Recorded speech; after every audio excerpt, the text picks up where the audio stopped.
country. We particularly want to remember the Tuskegee Airmen.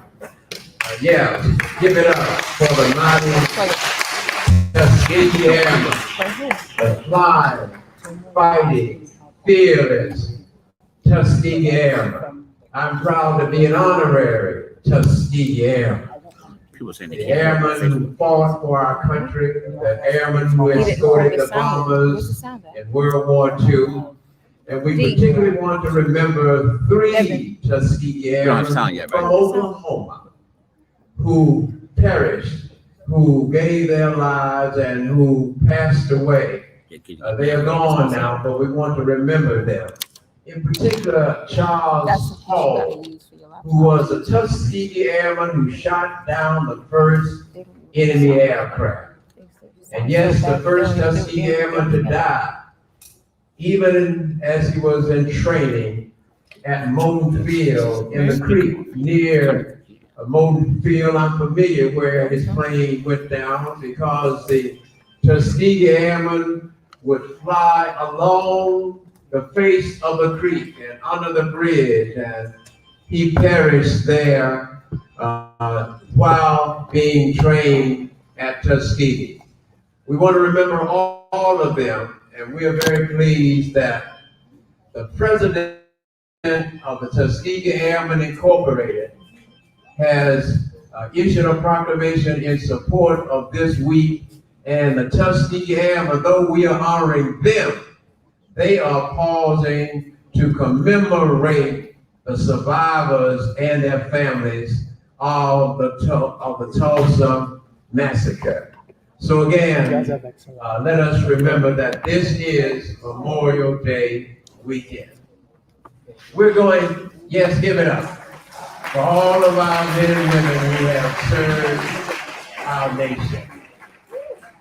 We're going to get ready to start. I want to first ask all of the members of the World Conference of Mayors who are here to please stand and just wave your hands wherever you are. Yeah, that's just give them a round of applause. Remain standing. I mean, they have some on the side. I don't think. I want to also ask all of the members of the Historic Black Towns and Settlements Alliance to also stand. Remain standing because we're going to swear you all in before we get started.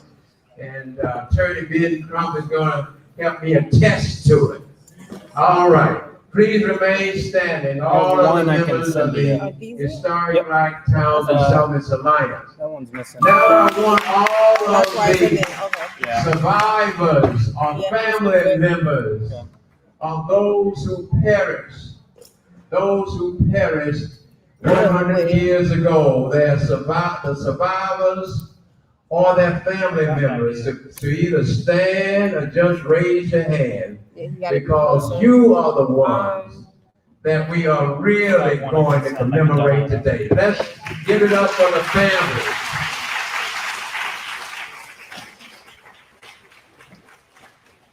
I want now, for the rest of you who are here, I want you, if you want to become a member of the World Conference of Mayors, Conference Mondiale des Maires, an organization that has 7 basic goals.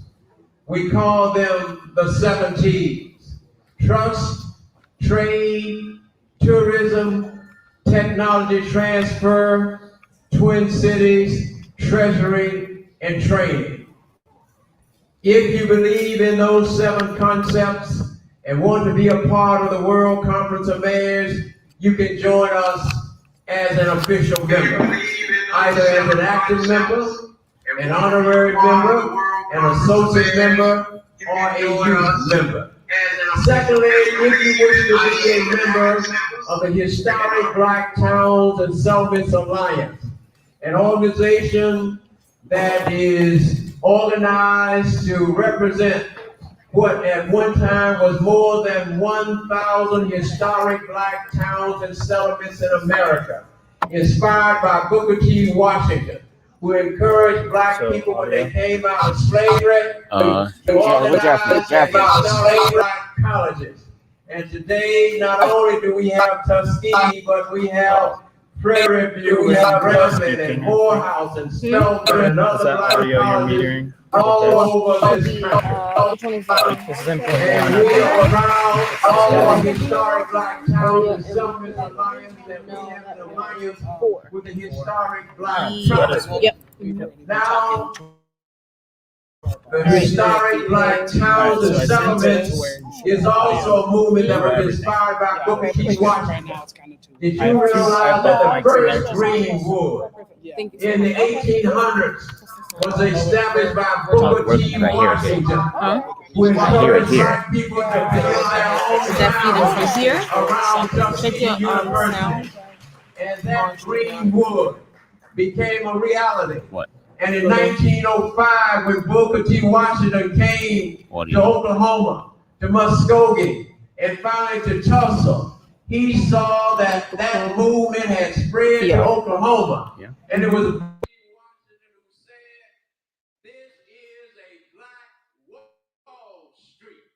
And indeed, Greenwood in Tuskegee and Greenwood in Oklahoma, these had started Greenwood concepts all over the country. But it was Booker T. Washington who inspired that movement. And so we want you today to stand on your feet if you want to be associated with us as a member of the World Conference of Mayors, Conference Mondiale des Maires. Stand on your feet. If you wish to be a member of the Historic Black Towns and Settlements Alliance, stand on your feet.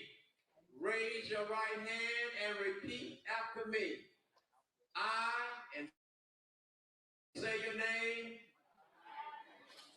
do humbly swear to uphold the bylaws and constitutions of the World Conference of Mayors and the Historic Black Towns and Settlements Alliance to the best of my ability. So help me God.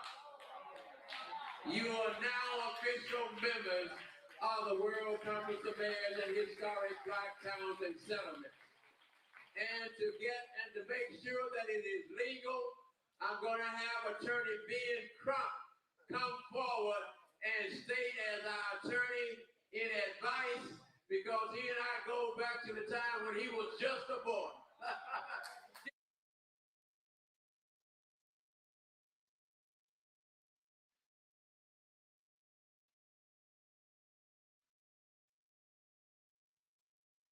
That we have taken legal action to make all of you members of these two organizations, including himself. Give it up for this hard-working man. Let him know that his fighting for George Floyd and Trayvon Martin and all of these other families who have lost loved ones is appreciated by all of us. Stand on your feet and give Benjamin Trump a round of applause and let him know how much you appreciate it. Thank you, Mayor Ford.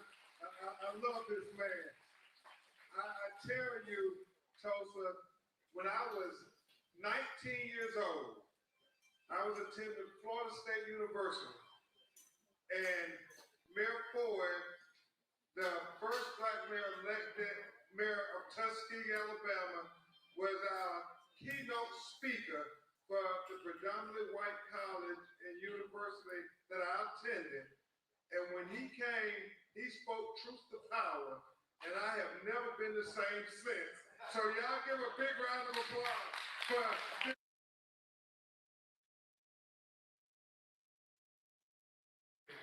and it was really inspiring hearing how Tulsa got the name Black Wall Street from Booker T. Washington, the founder of the Tuskegee Institute. And it makes sense now that you said that, Mayor Ford. And it's so profound because I will say these few words. I know we're doing some interviews on cable TV this evening that we have to go. But Queen Mother Blakely, whether it be George Floyd whether it be how they killed Breonna Taylor, whether it be how they killed Trayvon Martin, whether it be how they killed Terrence Crutcher here in Tulsa, Oklahoma, or any of the others, whether it's 12-year-old Tamir Rice, whether it's Stephon Clark, Eric Gardner, Alton Sterling, Philando Castile, Botham Jones sitting in his own apartment eating ice cream, whether it's Rayshard Brooks, whether it's Dante Wright, whether it's Oscar Grant, whether it's Pamela Turner, whether it's Atiana Jefferson, whether it's any of those people who we've had the occasion to know from them becoming a hashtag because the police killed them and took them from this earth way too soon. Whether it's any one of them, you can take what happened in 1921 here in Tulsa, Oklahoma, the Black Wall Street Massacre, and truly say whatever we've seen them do to us today, it was 100 times worse what they did in 1921 when they killed not just those individuals, not just those families, not just the community, but they in a large way killed Black culture when they dropped the bombs on Black Wall Street. So it's so very important, Mayor Johnny Ford, that I am here to talk about that, use whatever platform, whatever influence I have in American society to say that as we reflect on the history of the Black Wall Street Massacre 100 years later, what we are really doing, brothers and sisters, is talking about how we make sure we fight for our children's future by knowing their history, because many people in America don't know what happened to Black Wall Street in 1921. So we have to set the record as we do in court. You know, Judge Joyce Alexander, in court, you have to say, for the record, Your Honor, I want to put this statement on the record. We're here to put it on the record. What happened here in here in Tulsa, Oklahoma, Greenwood, we have to put it on the record. It has to be documented. It has to be clear, brothers and sisters, as our brothers and sisters of the Jewish community have often said of the Holocaust, because we have to remember this was a Holocaust situation for Black people in America. And as they say, never forget and never again. We have to put it on the record for our children to know, because if we don't know our history, we are doomed to repeat it. And so I say in conclusion, Mayor Ford, as Dr. King said, the coward will ask the question, is it safe? Expediency will ask the question, is it politically correct? Vanity will come along and ask the question, is it popular? And then my mother, Dr. King said, conscience comes along and asks the question, is it right? And Dr. King said, there comes a time when one must take a position that's neither popular nor politically correct or not even safe. But he said there comes a time when one must take a position because their conscience tells them it is the right thing to do. I submit to you, brothers and sisters, as we reflect on the history of the Black Wall Street Massacre, we must stand up and speak up for our children's future. We must fight for our children's future, because if we don't do it, we can't expect anybody else to do it for us. We have to fight so our children and their children and children yet unborn know that we fought for their future. We have to fight for their future until hell freezes over. And then we got to be ready to fight on the ice. That's how much our children have to know that we will never forget and never again will we have another Black Wall Street massacre. Not on our watch. So let's all follow the leadership of the Black mayors and take back the block. Let's rebuild Black Wall Street. God bless you. That's right. We rise. We rise. Stand up. Give it up for Ben Trump, a fighter for our people. No justice.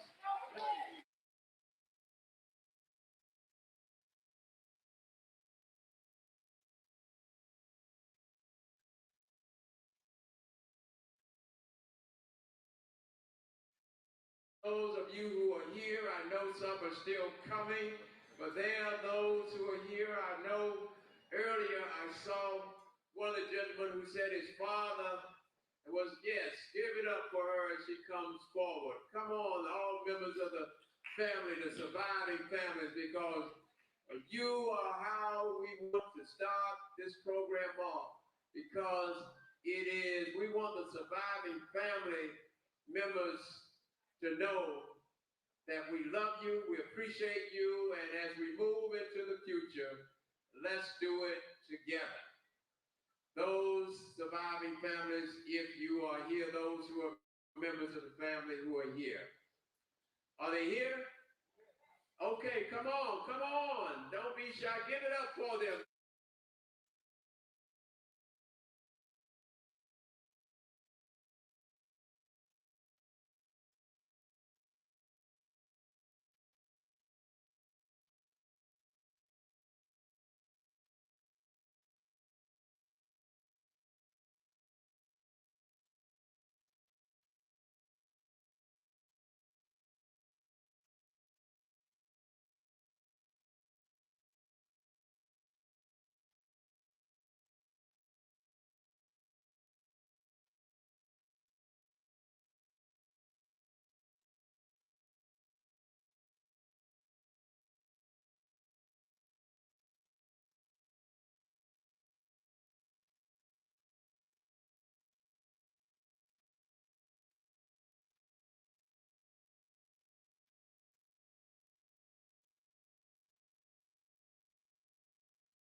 other side also had a barber shop and a grocery store that was burned down.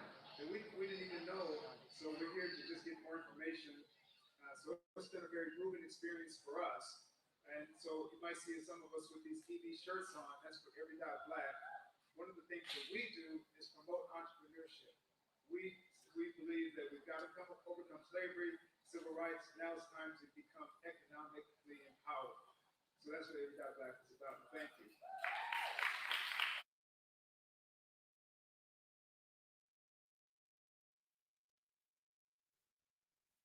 Happy to have the Honorable Leela Foley Davis, who is the nation's first African-American woman mayor in the United States of America, and her mother. She's going to come and talk, and I want to ask Dr. Ife Williams to come because we're going to make a presentation to her. We're so proud of her. But she tells a story about how her family was affected by the massacre. Ladies and gentlemen, stand on your feet, please. The first African-American woman in the United States of America to be elected mayor of an American city of Pam, Oklahoma, the Honorable Leela Foley Davis. Thank you, Honorable Johnny Floyd. Good evening. To those of you who do not know me, I am Leela Foley Davis from Taft, Oklahoma. My mother, the late Kenzada Smith, would have been 121 years old July the 31st. She was in the Tulsa race. She ran from Tulsa to Porter.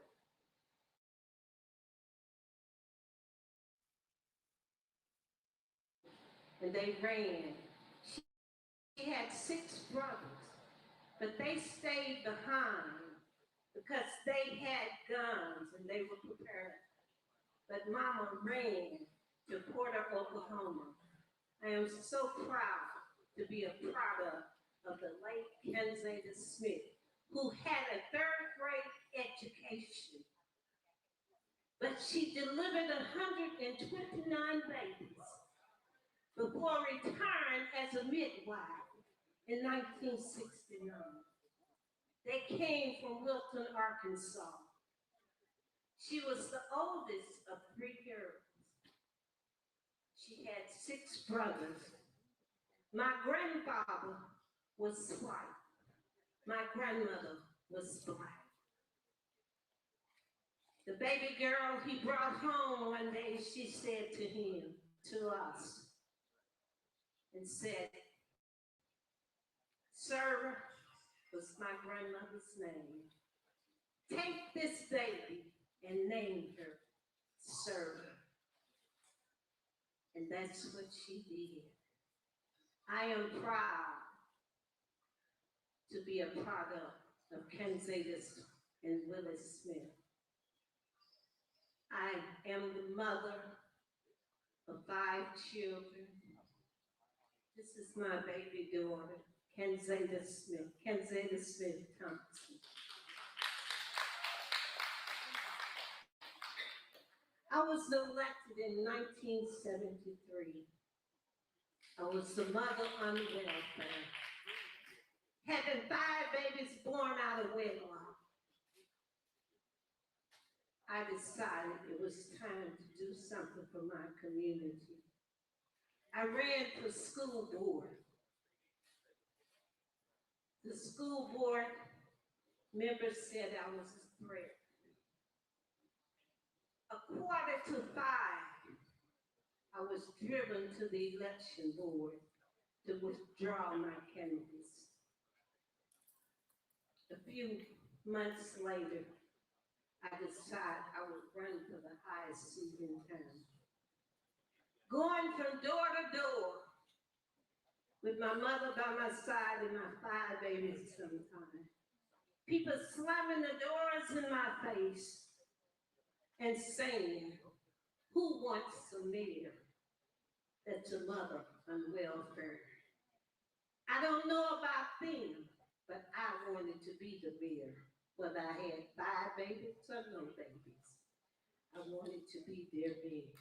I was selected in 1973, becoming the first Black female mayor in the United States of America. I have met 3 presidents. Gerald Ford invited me to the White House as one of 10 outstanding young women in America. The girls was there, we were there in the Oval Office. There was a golden retriever running around the White House. Everybody was petting on the dog. I said, President Ford, I'm Leela Foley from Taft, Oklahoma, and I didn't come to Washington to talk about a dog. I want to talk about some houses in town. And we have 24 rural houses. The architect I'd like to come to just stand up, Joe Robinson. He's the man who built the houses in town. The architect. Thank you, thank you. My daughter is pulling her coattail. She said, Mama, yes, but thank you. I'm proud to be a product of Kansas City. Thank you.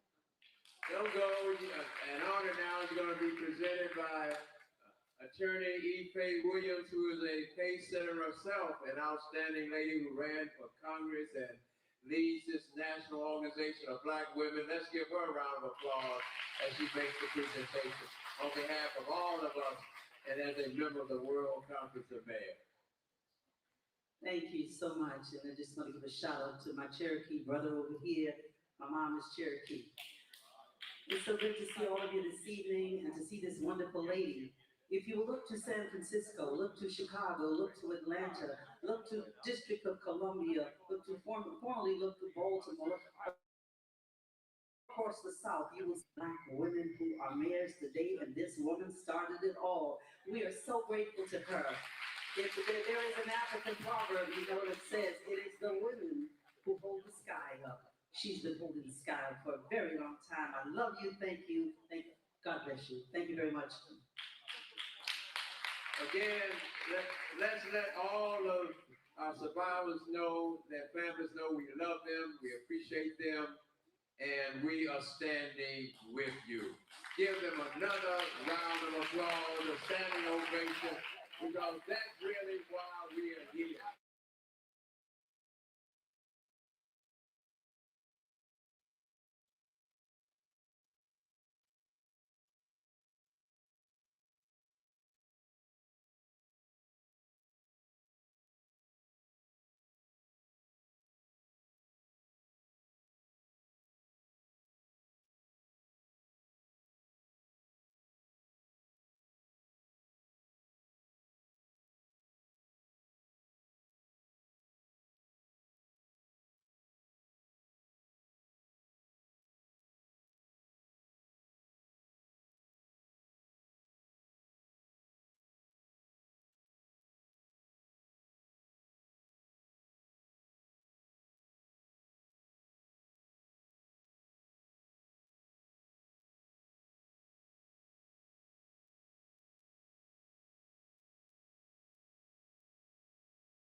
The man to get out.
settlement that we have that's a member of the historic Black Towns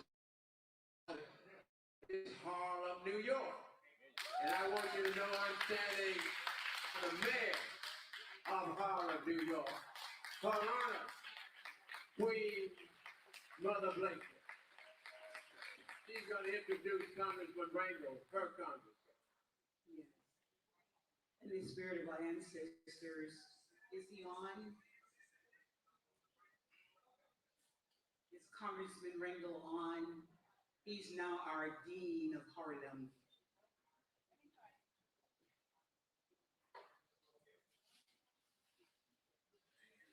Holland gonna go right along. Today, I am Queen Mother Dr. Deloise Blakely.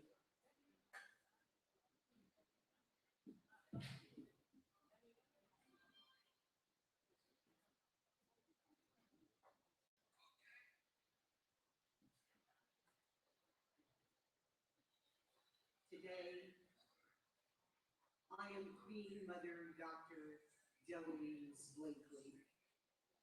I am the community mayor of Harlem and the ambassador of goodwill to Africa.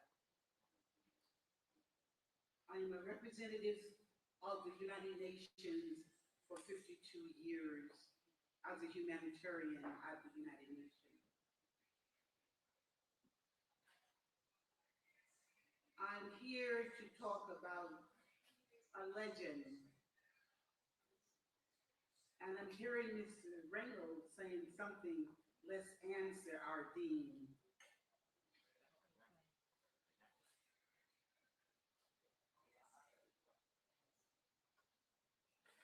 Mr. Rangel say that he's ready. He just can't see us.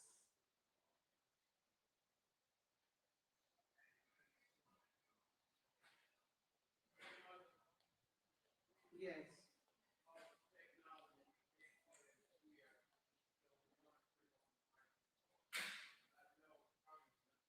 He is ready to speak.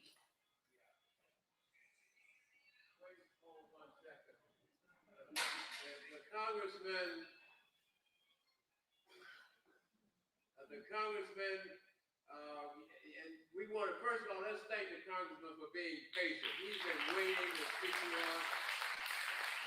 So I have the microphone, Your Honor. This is the Honorable Charles Rangel, who Queen Mother was introducing. Go ahead and introduce it.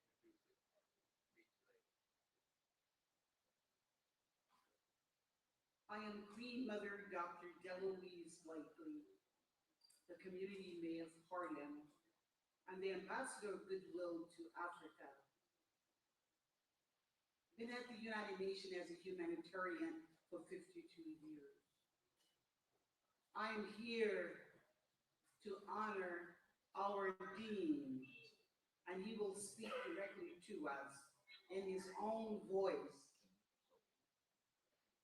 I will give you the speech after Mr. Rangel speak to us, and I yield the chair to our Dean of Harlem, Honorable Charles B. Rangel.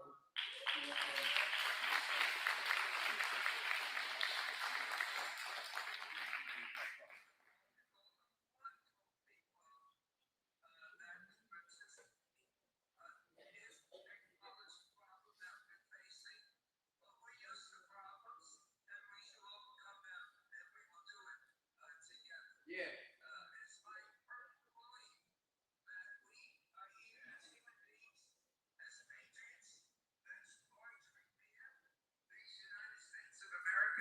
And that no matter what part we started, whether we're talking about slavery, the lynching, whether we're talking about Tulsa, whether we're talking about George Floyd, one thing is abundantly clear, that this country's constitution was not developed thinking about us. But one thing that is abundantly clear, that we have fought, we have suffered, we have died for this country, and unfortunately, most Americans have no idea. I do believe that we are beginning to have not only America, but the entire world to see the terror and the racism that this country was built on. And together, I am convinced we have the potential.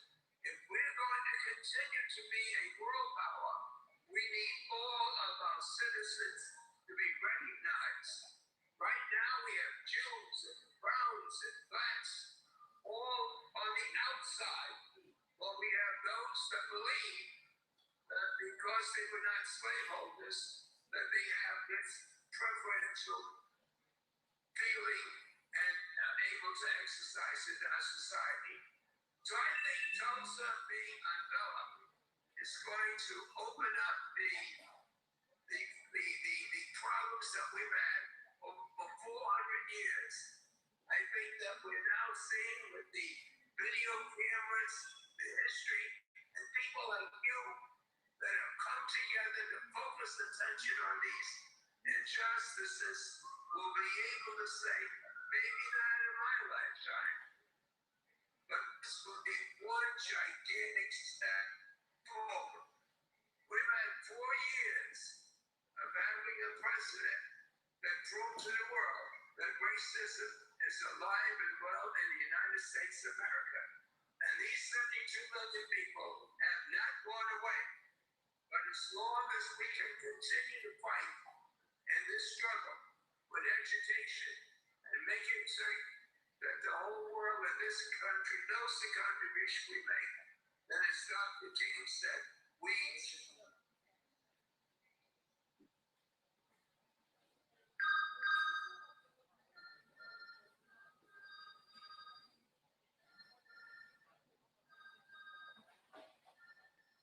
Thank you, Congressman Charles Rangel. Let's let him know he's still a fighter, still on the battlefield. Thank you, Your Honor.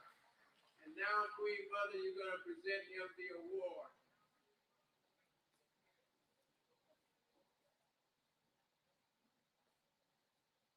I think that our dean may have something else to say. If he wants to let him speak. I think now that maybe reaching the age of 94, we're going to let him speak.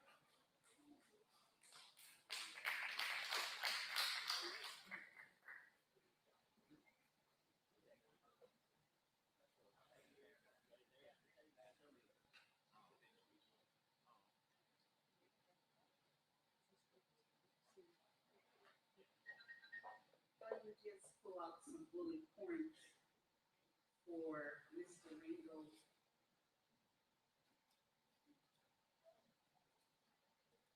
The Honorable Charles Rangel,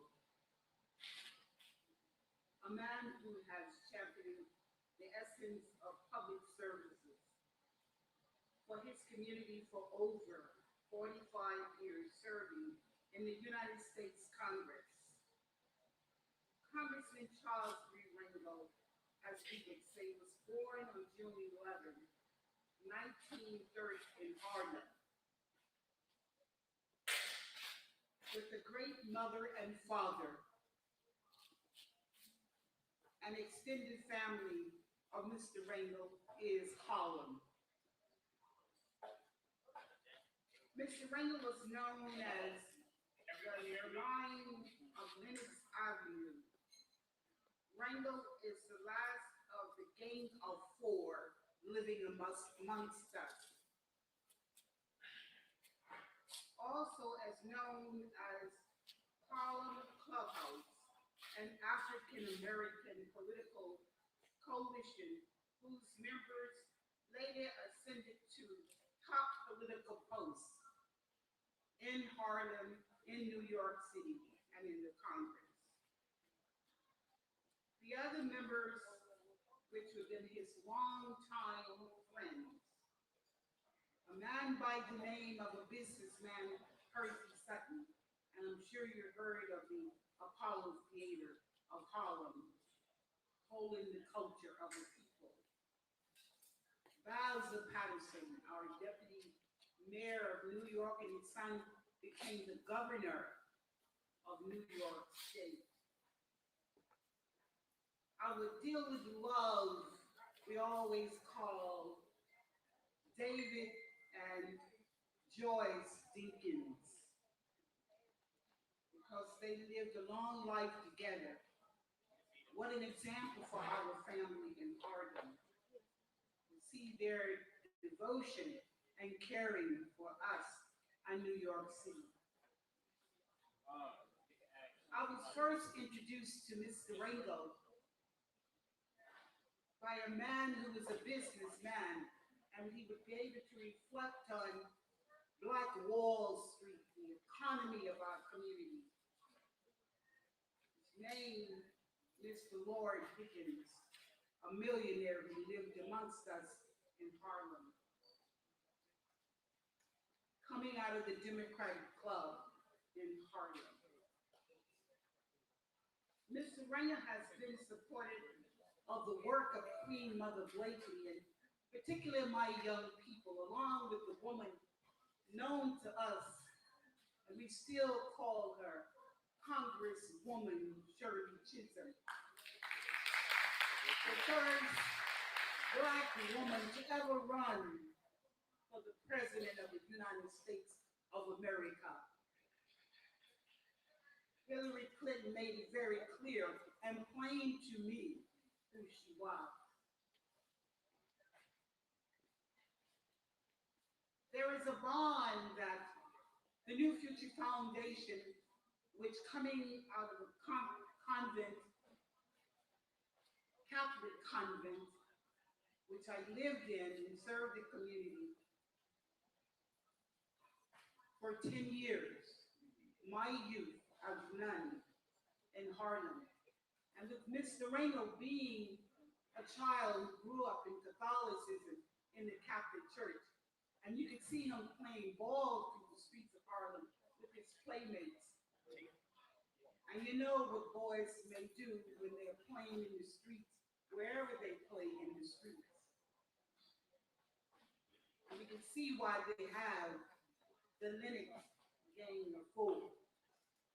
They're busy. If you know anything about the streets of Harlem, you must be busy. But there was the parents, the extended family watched over them as children growing up in the streets of Harlem. Mr. Rangel knew all of the landmarks of Harlem because there again, they played through the streets of Harlem, the Waynesgate, the Schomburg, and other historical landmarks in the community. And especially Joseph P. Kennedy Center and the bathhouse in Harlem, and Harlem Hospital, where he lived and grew up in the neighborhood. Around 134th between 5th and Lenox Avenue, and eventually on into the Lenox Parish in his later life.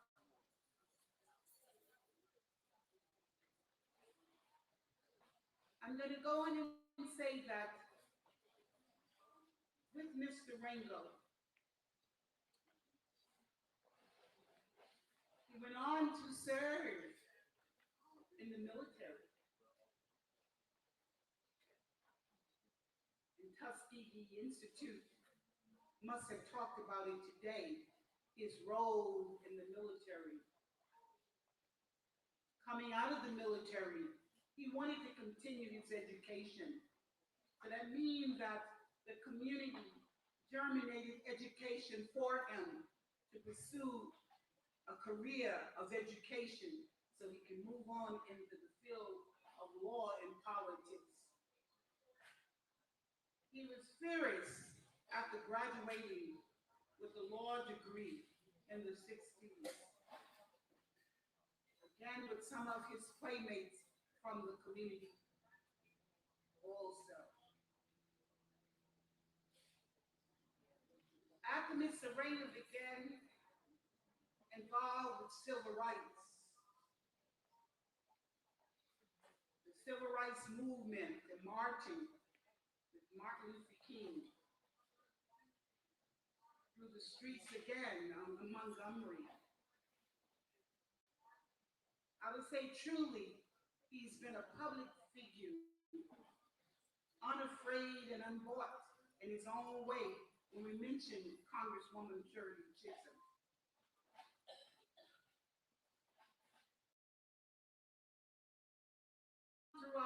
community, he held many positions at the city and state and national level.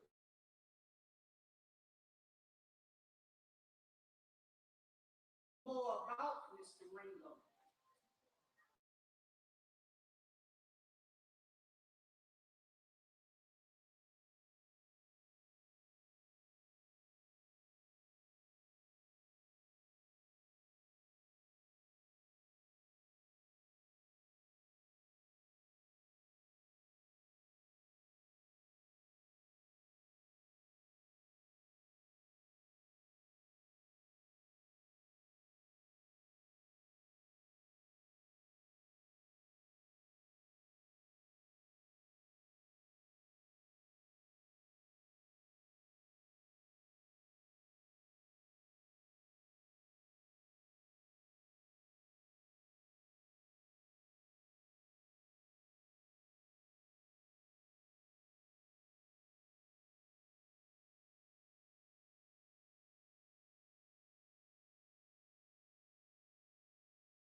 He's going to pay tribute to the role that Booker T. Washington has played in the Greenwood Black Wall Street movement. Are you there?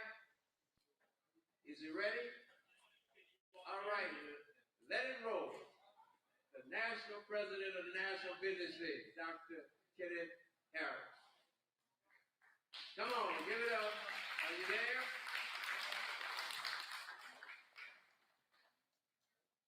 On behalf of the National Business League and its illustrious founder, Honorable Booker T. Washington, more than 120,000 members nationwide throughout this country and internationally, especially remembering and acknowledging the 120th legacy, but most importantly, the National Business League's Tulsa chapter that was founded in 1905. We bid you greetings and greetings to this most distinguished body of the World Conference. President, the Honorable Ed Jones, the Mayor of Grambling in Louisiana, the Honorable Charles Rangel, Singapore, the Harlem Globetrotters, which we were able to honor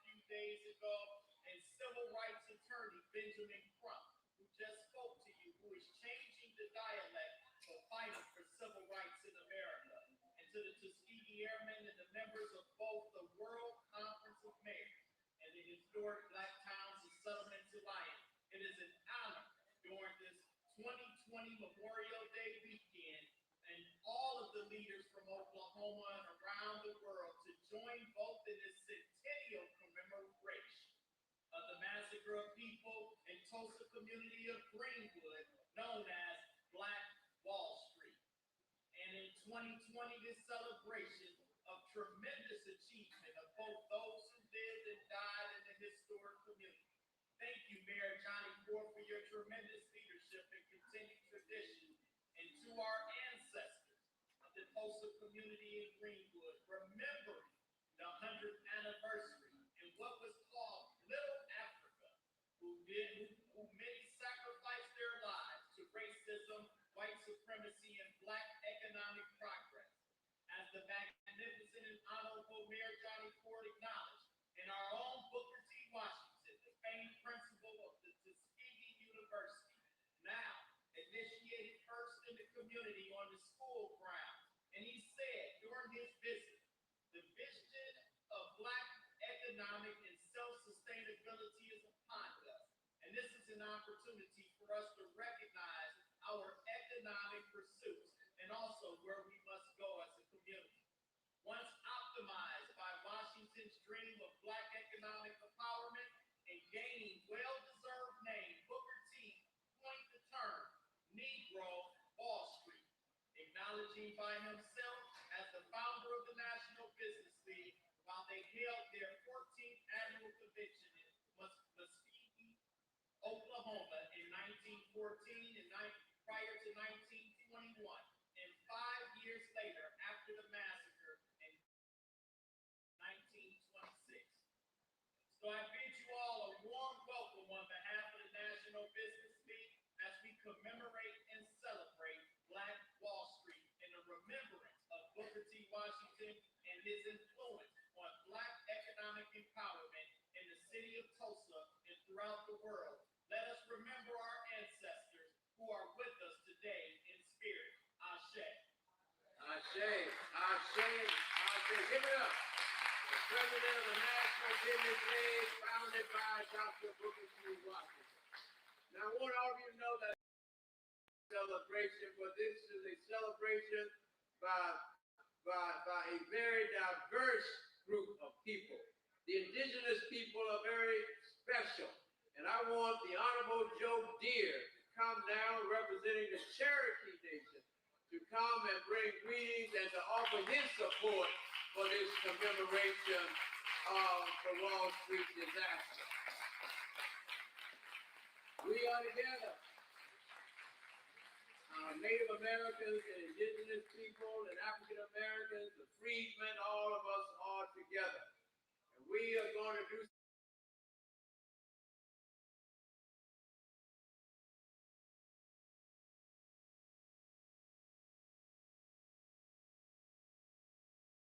everybody. I first want to say thank you to all the vets in the room. So give it up for any vets. We also have a special lady that walked in. You've heard Cherokee Nation talk about freedmen. Miss Marilyn Vann, the original fighter for the freedmen here, is here today.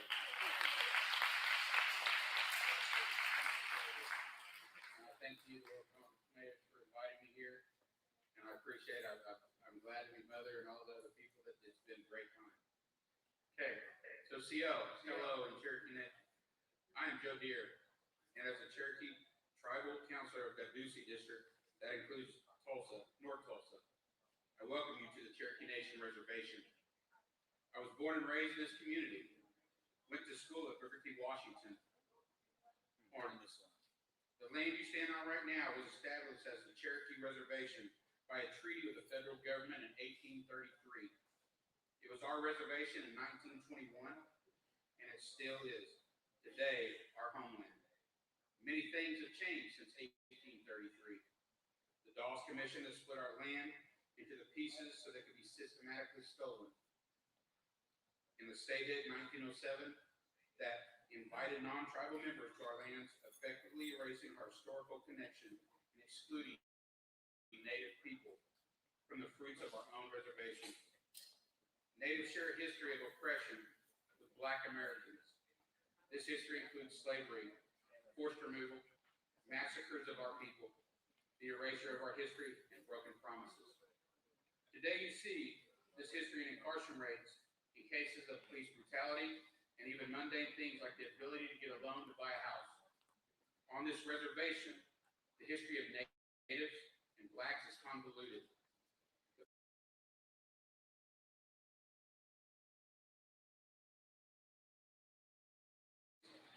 The Cherokee Treaty of 1866 freed Cherokee slaves and ensured them land grants, along with all the other Cherokee citizens.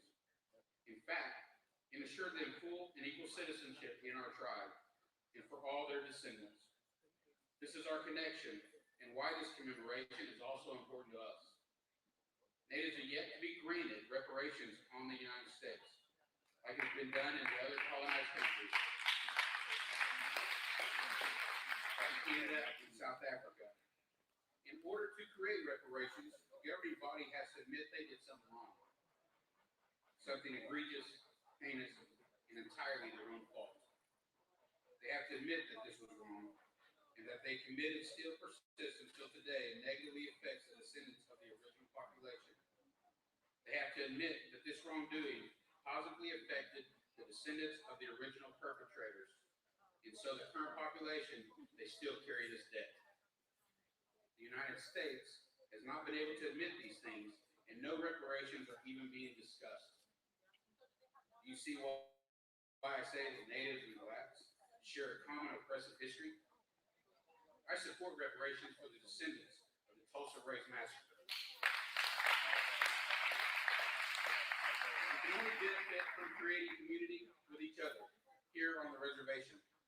This land, our people, we have commonalities, from looking to deserve reparations to wanting safety for our children and the freedom, political, social, and economic to make decisions for ourselves.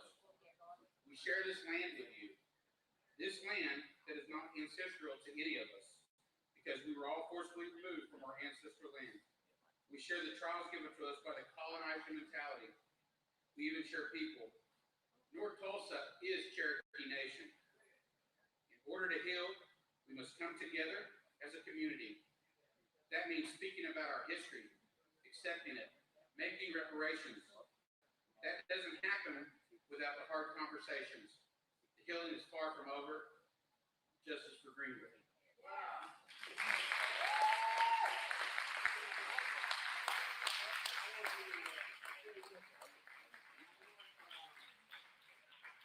I want this proud Black Choctaw woman and Democrat who was the 2014 U.S. Senate Democratic nominee and is a candidate for governor of the great state of Oklahoma 2022, Senator Connie Johnson. Please join us.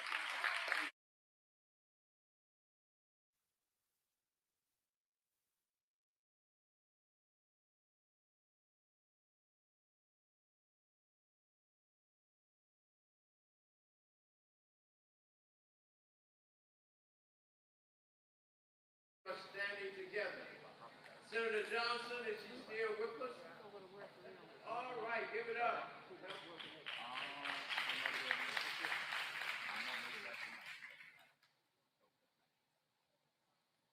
Let's give another round of applause to the next governor of Oklahoma.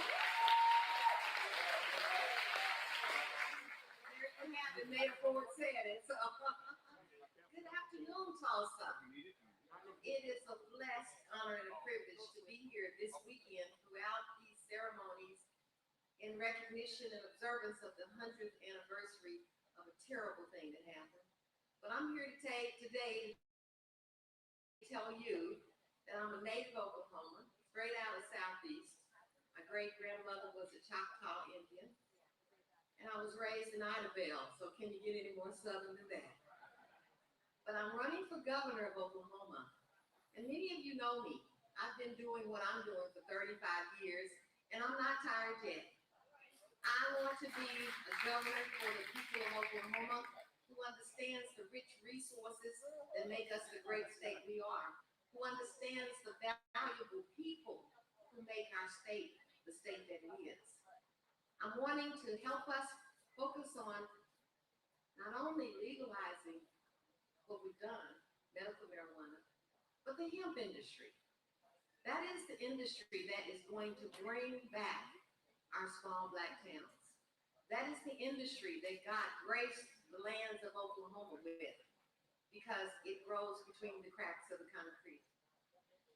But apart from that, when we talk about the benefits of health that have accrued because of our new policies, when we talk about the economic benefits that have accrued to put companies like the Greenwood Cure on Pine Street, we still have to talk about the mass incarceration that happened as a result of criminalizing a plant that God put here for our good. I'm asking for your vote. I'm asking for your support. I want to do more to make you know who I am in case you don't know. But in the meantime, I'm asking you to do what you can, which is to register, not only register to vote, but also apply to vote by mail. I don't want you to vote by mail. I just want you to apply, Oklahoma. We can win this race. We can find the 54% of people in Oklahoma, in our communities, who are not registered. We can get them registered, and we can make sure that everybody in this room who is a registered voter is guaranteeing their ability to vote, their knowledge to vote by signing up to vote by mail. So thank you very much, Mayor Ford. I was with him at Selma, 2015, and we worked together before as National Black Caucus of State Legislators, and it was just so good to know that he was here today supporting us, supporting Black folks in Oklahoma, supporting indigenous people in Oklahoma, because this is our land. Remember, it was going to be a Black state at first, then they brought the Indians to join us, and then they reneged on both of us. It's time for us to take it back. Thank you so much, and I approve this message. Stay where you are, because I want the nation to see this. Native Americans, African Americans standing together. Board members, World Conference of Mayors, come on around. Historic Black Town on stage. Come on.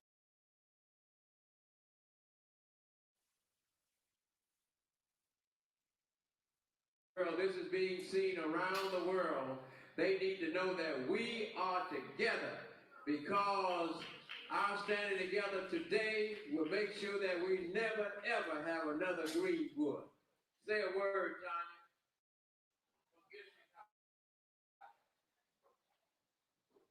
Good evening, everyone. I bring you greetings from the great state of Texas, from the first Black municipality called Independence Heights, founded in 1905 and incorporated in 1915. So I'm glad to be here in Oklahoma. Thank you. Mayor Jackson.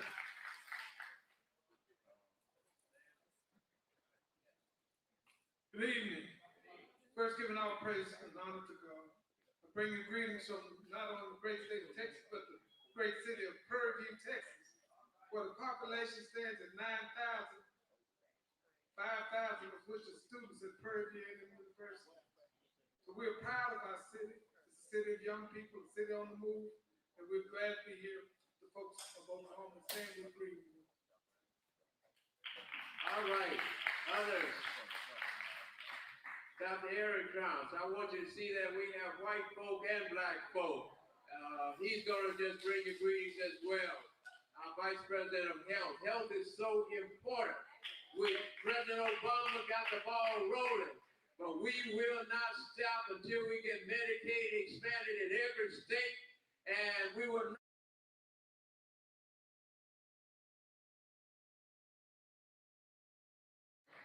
Thank you, Mayor Ford. On Tuesday at 2 o'clock at the Dream Center, we will be having a panel discussion on Medicaid expansion. There are a lot of problems facing us. Please, all of you come. John Moss, come and say a word.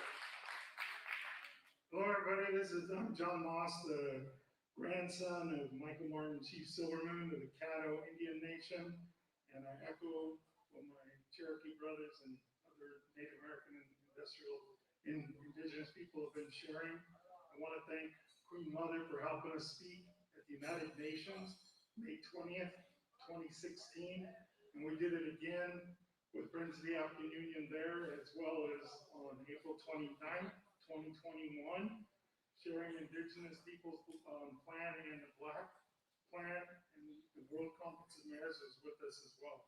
And I welcome you, my great-great-grandfather, Chief Lou and Chief O, who signed, as all this area is the Caddo industrial, our ancestral lands, and it's in treaties from the U.S. as well.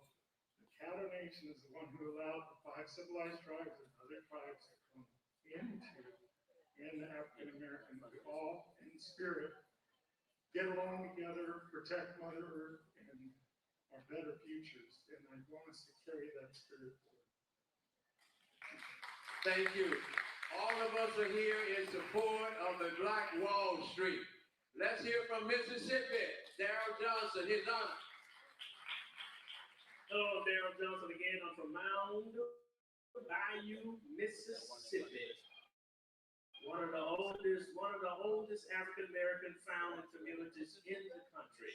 Proud to be here, part of the historic Black Towns and Settlements and the World Conference of Mayors. Yes, sir.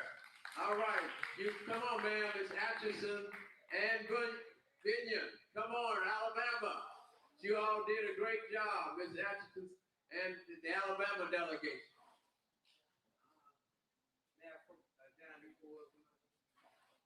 We're proud to be a part of the World Mayors, aiding and assisting as appointed mayors, trying situation forward.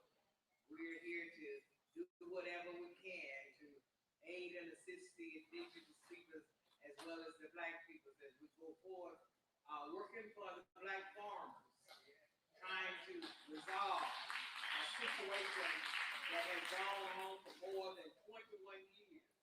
And like right now, we have a chance to get it resolved. Thank you. All right. And a real Black farmer, my man.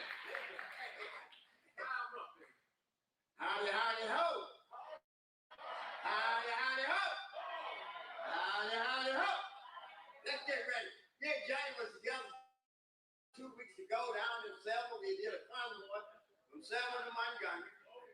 Voting rights. We've been fighting for voting rights. John Lewis voting rights. And I tell you, people, I look out among you, and it seemed like it was starting all over again in 1996 when we first opened up the first Black farmers. A lot of folks got paid. A lot of them didn't. And I'm still fighting. I'm going to fight to the end. I'm a fighter. I don't throw the towel in. I go 15 rounds. And I want to tell the world, Mr. Vilsack is sitting on our money again. And I want to tell Mr. Vilsack tonight, loose my mule. Loose my mule. Brothers and sisters, I love you.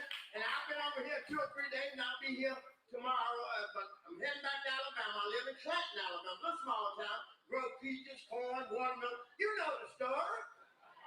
God bless you. God love you. And I was over here supporting the Black Wall Street yesterday. That's what I came for too. I'm supporting Black Lives Matter, all this. I'm black to the core. God bless you. The blacker the berry, the sweeter the juice. Come on. Reverend Dr. Al Sampson. He's gonna do something unusual. He's gonna be short tonight. Especially a preacher. I want to say, if you all would just do me a favor, because I'm the only preacher in Black America that was ordained by the late Dr. Martin Luther King Jr. His wife gave me a Martin Luther King watch, so I can always understand what time of day it is. Tomorrow morning, because I'm one of the biblical scholars for the original African Heritage Bible, Queen Mother and other brothers and sisters especially those who are part of the massacre and they're still alive today, they will receive for the first time in our life a original African, listen, original African Heritage Bible. And let me close with this reality. It was because of Johnny Ford, who took us all around the world, and because he's a preacher first, a mayor second, an organizer third, and somebody who's black and proud, first, fourth, second, and third, he produced a marriage that I call the triangle.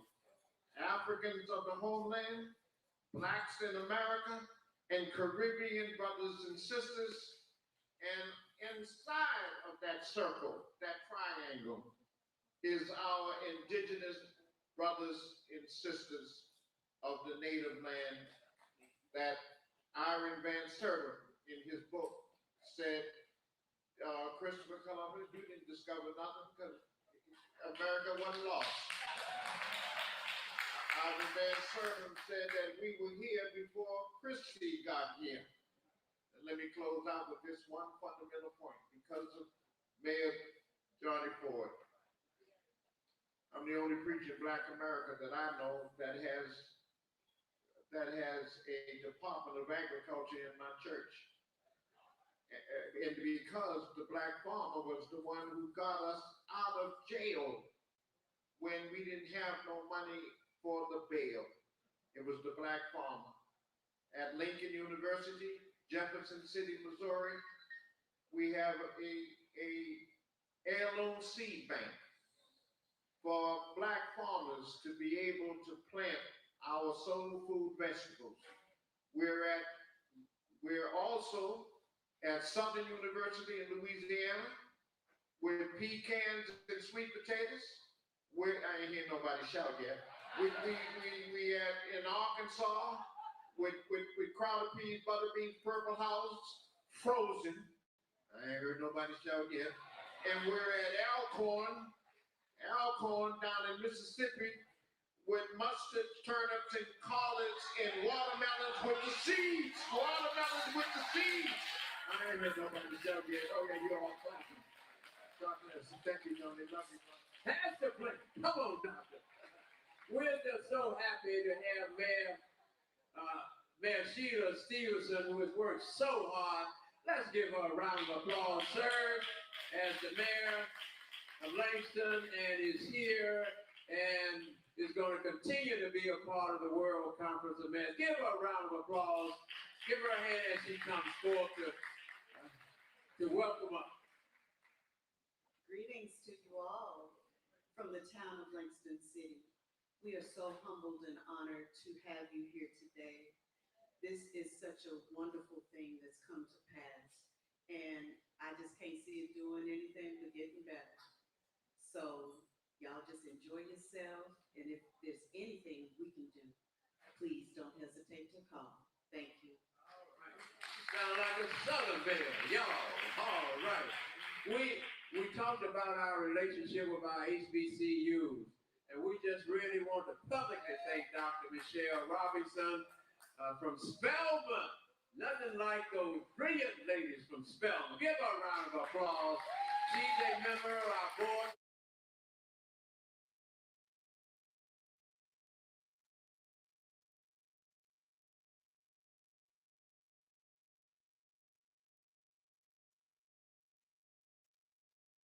Black colleges. Let's show her how much we appreciate the historic black colleges, in particular Spelman. Good evening. I bring you greetings from the greater Atlanta area and Spelman College, where I serve as a faculty member of the English department, and I direct the writing program. I also bring you greetings from the Historic Black Towns and Settlements Alliance, where I have worked as a community partner and served as a board member for the last 6 years. I'm thrilled to be here. Little known detail about my life is that I lived in Oklahoma for 5 years. I lived in Lawton. My husband was stationed at Fort Sill. And so I spent a good bit of time running back and forth between Lawton and Tulsa. So It was almost like coming home. I've not been here for many, many, many years, but I was excited to be here. I'm fresh off the airplane, so I didn't get to get all cute and spruced up for tonight, but I'm here. And I'm looking forward to participating in the festivities for the next several days. Thank you so much for having us. Thank you, Dr. Robinson, and I wanted Langston University and Spelman, these two HBCU representatives to get together. Dr. Faye Williams, again, bring greetings on behalf of your organization, the Black. Thank you so much. I represent the National Congress of Black Women. Our first chairperson was the Honorable Shirley Chisholm, who got a big hand before. She always does. And I'm just honored to be her successor. I also gave a shout out to my Cherokee brothers a while ago, and then my Caddo brother decided that I hadn't done it for him, so I do it now, and I do the same for my Choctaw sisters. Then I move over to my daddy's side, and all my people of African descent, I thank you. It is through our struggles that we gain our victory, so let's keep fighting together. Thank you. God bless you. Thank you. All right, Mr. Mayor from Fort Coffee. All right, give it up. You're right at home. Good afternoon to everybody. Should I say peace be unto you, all of you. Let me say this. I've heard a lot, and there's a lot of happiness in this crowd tonight. But I want us to know this. In order for us to be a people that's going forward, we got to know the whole truth. When we get up here, we say things about the ancestors in the past. Let's go back to Abraham. And I hear people never say anything about Abraham, the woman he had the first child by. I never hear his name mentioned. Abraham had a woman that was supposed to have been a slave. But she was not a slave. That's the lie that is told. She was his second wife. It's in Genesis, the 16th chapter, the 3rd verse. He took Hagar as his second wife.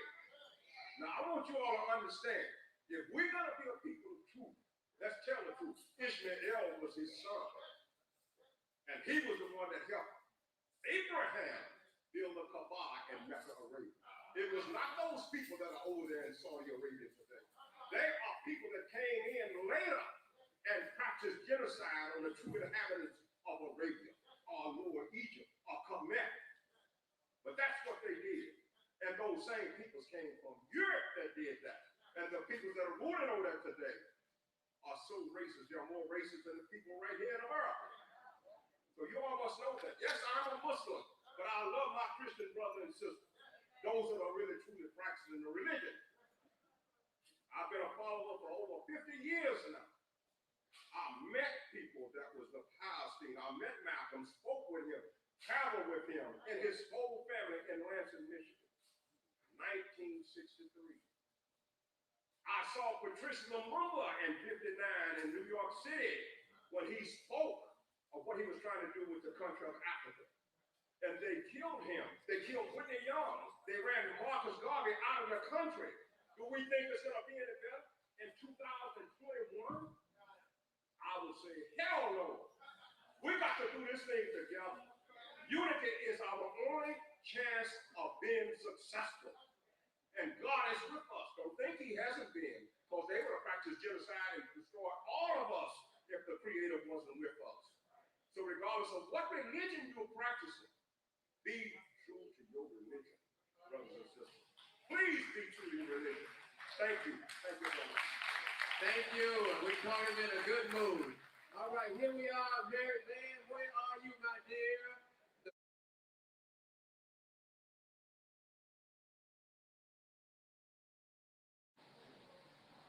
Greetings all. I'm Marilyn Van, president of the Descendants of Freedmen Association, of the Five Tribes Association, and I was the lead plaintiff on a couple of federal lawsuits. They took more than 17 years before the federal courts upheld the rights of the Black Cherokees, going back and forth. The Honorable Merrick Garland, appellate court judge in D.C., what were his words? The tribe had treated away its right to discriminate against the freedmen. 15 years ago, there were many people who opposed the freedmen in the Cherokee Nation. Some do. the, persons in power saying that the blacks that come in and squatted on some land and stole, but it was our land too. But times are changed. You have many in leadership now who support that the tribe needs to honor the treaties where it comes to the blacks. The blacks being able to have citizenship, economic rights, other human rights, for services, medical care, everything else. Times are starting to change in some of the other nearby tribes. Just in the most recent, I think in the last week, Choctaw Nation, Creek Nation, their leadership said, hey, we need to look at bringing our people back in here. Whereas, I just think of a year ago, how different some of the statesmen were. So things need to change. And the five tribes, they have power now. They have economic power, political power. But if the tribes can come together, incorporate their Negro relatives back in the tribe, and not try to paper over what happened. Embrace the treaties. There can be much greater power. The black people of the tribes, have many talents, many abilities. And so, we all need to come together to go forward. The time is past for colonialist attitudes, to, denationalization of black people. South Africa, changed in 1994. It's time for the tribes to change. We don't need apartheid here. It's the time for apartheid has got to go. Thank you all, and God bless you. Thank you. All right. Come and lead us now, and we shall overcome. We shall overcome. Unity. Join hands with someone. Wherever you are, we shall overcome.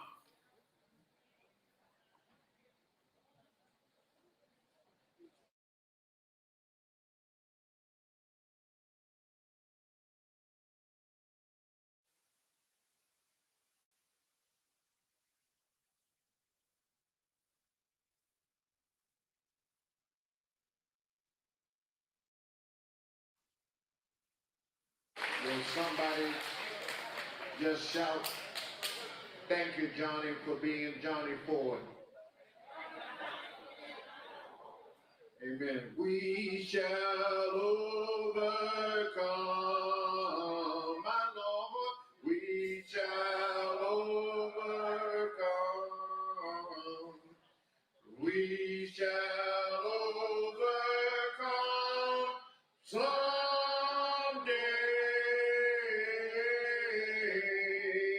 Oh, deep in my heart, I know that I do believe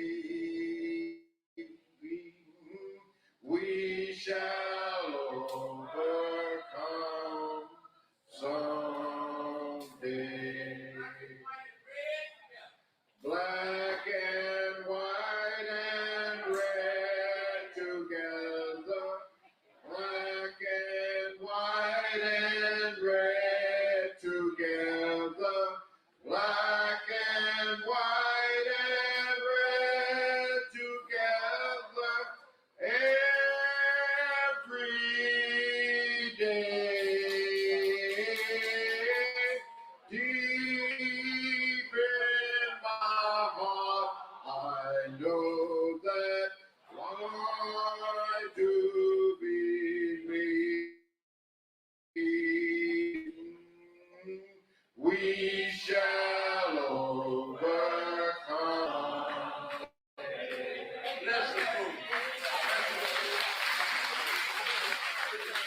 Do you hold somebody's hand? Even if you don't like them holding hand. Say the preacher said, I got to hold your hand. May we bow our heads and lift up our hearts to our ancestors. In the words of Martin Luther King, he said, do it not based on the color of our skin, but based on the content of our character. In the words of Martin Luther King, he said, every one of us individually and collectively ought to go deep down in our spirit and write a Declaration of Independence. Go deep down in our spirit and write an Emancipation Proclamation. Go deep down in our spirit and tell God thank you for making us who we are, the way we look and the way we talk and the way we walk. We give you the praise. And God, we believe in angels. And so would you make preparations that we get home safe and sound, that everything will be all right because you're a God of righteousness. Thank you for all of the history and the legacy. And God, thank you for allowing us to have that suffering and rise like your son with a new resurrection, with the words written across our hearts. If my people, which are called by my name, shall humble themselves and pray and seek my face, then and only then will I hear from heaven. We now finish it and heal the land. And God knows we need healing of the land, from Africa to the Americas, from your street to the main street to everybody's street. In the name of God of our ancestors, we pray. Amen. Amen. Before we go, they're going to announce, Mayor Ford is going to announce about the breakfast tomorrow morning. The breakfast tomorrow morning begins at 8:30 to 10:30. We're asking you to come back and be with us and have a good time. I'd just like to say that we have a proclamation from Representative Avery Fritz, who will read it tomorrow. Thank you. All of you, thank you so very much. We have refreshments and food here. Enjoy yourselves. We want to thank Mayor Stevenson and all of those who worked so hard to.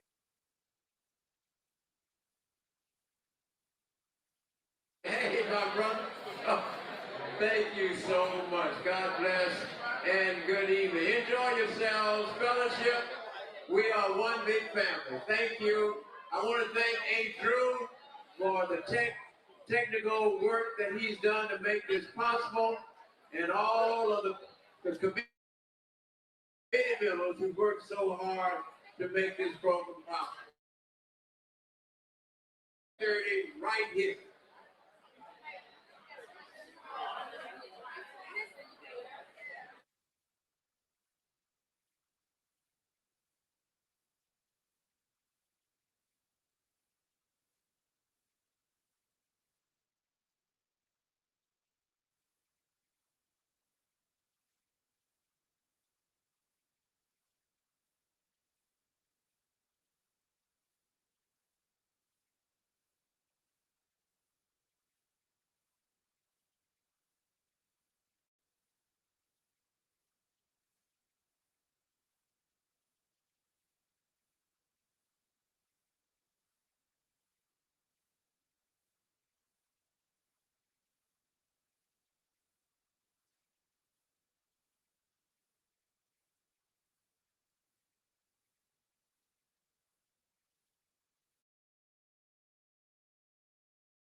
Hey everyone, so we're live here at the Perfect. We'll be right back.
Oh, how tight do you want it? Yeah. Maybe just have them stand back. Okay, Sandy, you want to take a step back behind that blue line?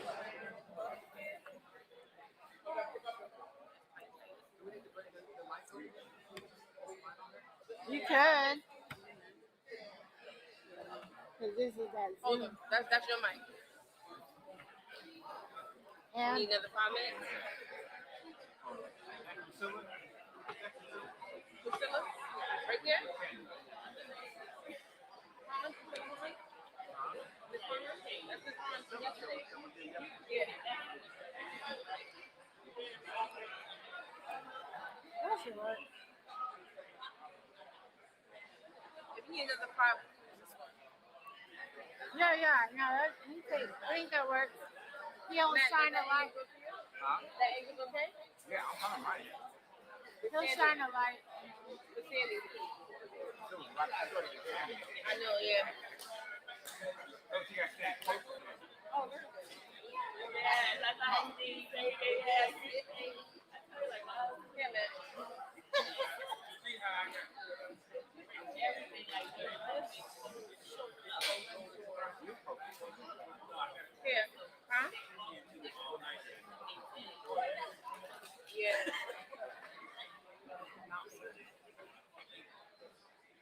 Oh, you want a 2-shot? That's as far as it's come out.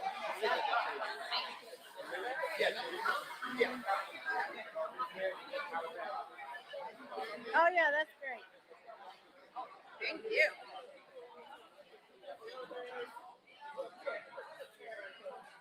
All right, so I'm gonna sign my phone out, Matt.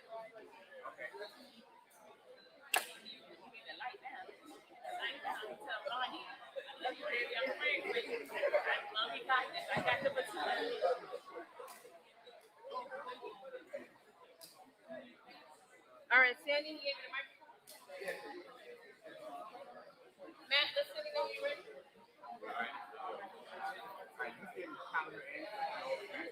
Okay, Sandy, and 3, 1. Hello, world. Welcome to Soul. Our team here at the Soul Office of Fans Incorporated at the Dream Center. If you get to see it's a lot going on. It's a room full of amazing things. It's such good cheer. The fact that we are here at the Dream Center and we're talking and we're celebrating Black Washington after Greenwood. And then after the other people I met,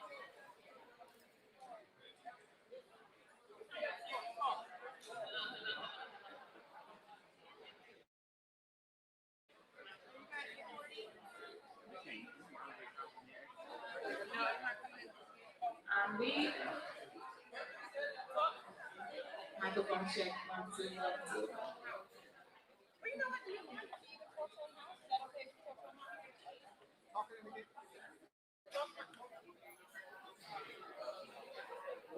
Yes, I'm back in the house. This is the world of man. Here's the Dream Center. We are celebrating our 100th anniversary. I mean that. Oh, I turned that one off. I turned that one off.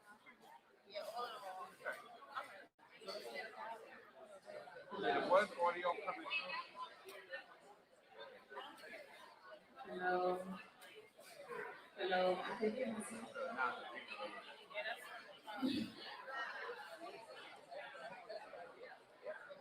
All right, it's working. No, that was.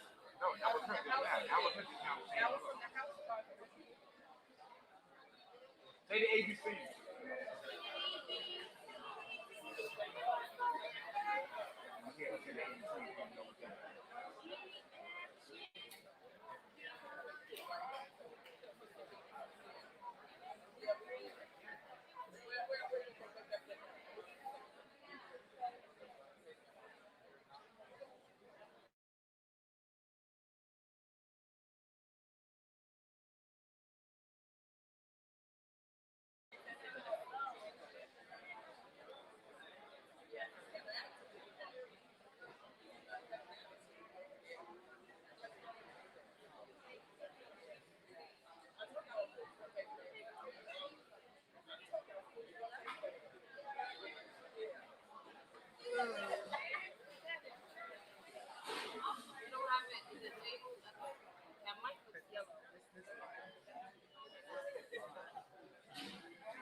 background work.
Glorious because the Holy Ghost just He's took a- over.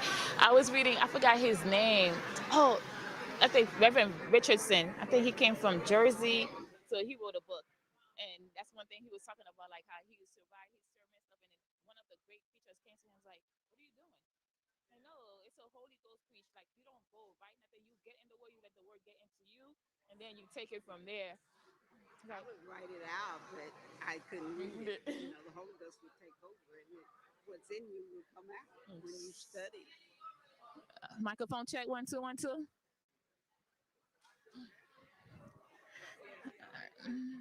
Hello, hello, hello.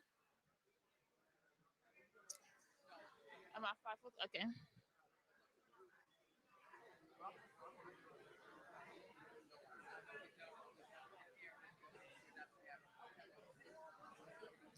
Okay. Is it a word good? Like let's get started. All right, so I could start talking. Welcome, welcome, welcome, everyone. We are here at the Dream Center in Tulsa, Oklahoma, for the World Conference of Mayors Incorporated and celebration of the 100th anniversary of the Black Wall Street Massacre, also known as the Black Wall Street. And there's a lot of amazing people in this room that are doing amazing things. So this whole conference is not only to inform you on what they're doing, but what we all could do to move Tulsa, to move Greenwood, and every other Black townships around the world to a better future for each and every single one of us, with the word reparation being at the forefront. But with that being said, I have to bring you one of my favorite people I've met since I got here. And she's going to give you a little history too about a band. And you know how we feel about music. So one of my favorite person I met thus far is Mrs. Priscilla D. Wilson. Thank you so much for joining me again. Thank you for having me. It's a pleasure to be here. This has been a wonderful day of many days. And I just want to say that I represent my kids and my family, a legacy, the Gap Band, and a wonderful band that I'm proud of, and my kids are most proud of their father. And so we're here, we're part of this celebration. We've lived in Tulsa most of our life. So I'm just thank you for letting me be here today. Yesterday I didn't get a chance to get the history out, so I'm not going to make that same mistake today. So please let everyone know what the GAP band stand for, what the GAP stand for, the name of the band.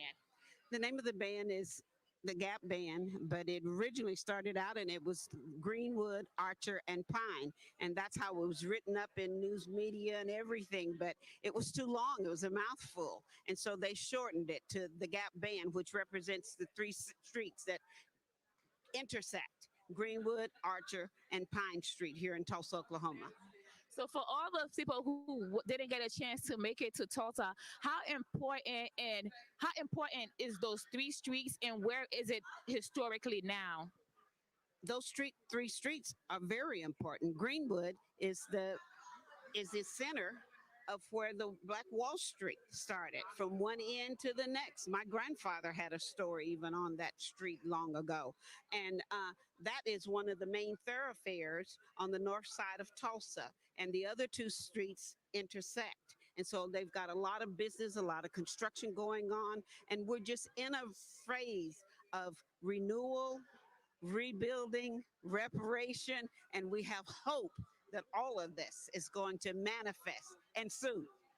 I agree. I know you said you have three sons who is trying to continue the legacy of their father. What is the goal that you have for them being out of Tulsa? I have three sons. We have three sons, Ronnie and I, and their names are Andre, Brian, and Casey. And they are doing Gap Band second generation. They're doing a review where they are just continuing their father's legacy, and it's a tribute to him and to Charlie Wilson.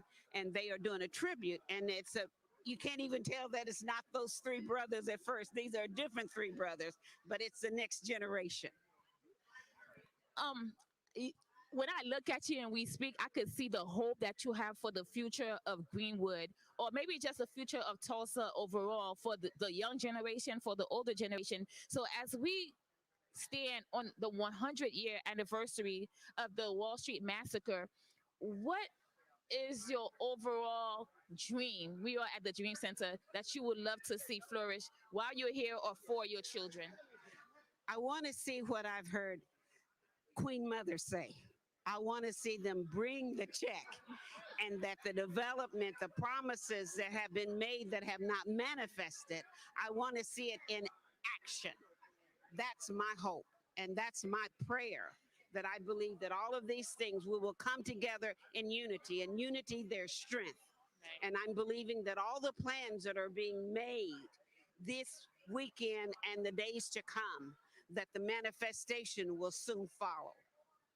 Mrs. Priscilla, I couldn't say any better. That was well said. We are broadcasting live at the World Conference of Mayors, and at the Dream Center in Tulsa, Oklahoma. So stay tuned. We got so much more happening. This is epic. I just want to let you know that. So don't miss a beat. That works. That was bad. Oh, no, that was awesome.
In New York, we have a black woman also running for mayor of New York City.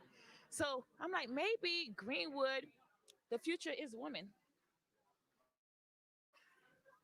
I would say the future is getting involved, women getting involved, and we can do it, America. Kamala Harris is Vice President of these United States, and my congratulations goes out to her. I remember Shirley Chisholm running for President of the United States. She and I took a picture when I first went to Washington. So I'm proud to be a Black American. I am proud to pave the way, and I look forward to young people getting involved. Young women, you can do it. I was a mother with 5 children born out of wedlock. They said it couldn't be done, but my daddy said never give up. Give up, but don't give out. I'm so happy you brought up the single mother stuff because here I am doing this as well, and my son is back home, and I felt like this served the purpose for me to have to leave him so I could be here and cover this story. So to all the single moms out there, all the women who's raising children and feel like they have to put, and we are at the Dream Center, so to feel like they have to put their dreams in the back or whatever it is that they wanted to pursue, that it's too late or I can't do it anymore because of a kid, what would you say to them? It's never too late. It's never too late to get involved. Just get involved. You can do it. Beautiful. It was such a pleasure. It was such an honor. No, it's okay. It's okay. You are warming my heart. And with everything that you do, continue to be an inspiration. And we will continue to lift you up, Queen, because you are deserving of everything that comes your way. And as you continue to, how I say, walk the dirt road, I will be behind you, hoping I could pay something for the ones behind me. So let's continue to you continue to inspire me, and then I hopefully could continue to inspire the generation that comes after me. So it's been nothing but a blessing. Thank you, my lady. Thank you. You're welcome, my love. We are here at the Dream Center. Yes. You want me to get? I'm right here. We are here at the Dream Center in Tulsa, Oklahoma, for the World's Conference of Mayors Incorporated, and this is the 100th anniversary of the Black Wall Street and the Tulsa Race Massacre. We will not forget, and we will not let it happen again. And Miss Foley says, get involved. Get involved. I want to give a shout out to Oh, give a Pastor shout out. Tim of the Dream Center. He helped make this dream come true by allowing us to have the events here. Thank you. Thank you. Thank you. Thank you so much. Stay tuned. We have so much more amazing people doing amazing things in the community around the world. So that way you have no choice but to be great yourself. Thank you. And yes, please do. And I am your host, the Urban Cinderella.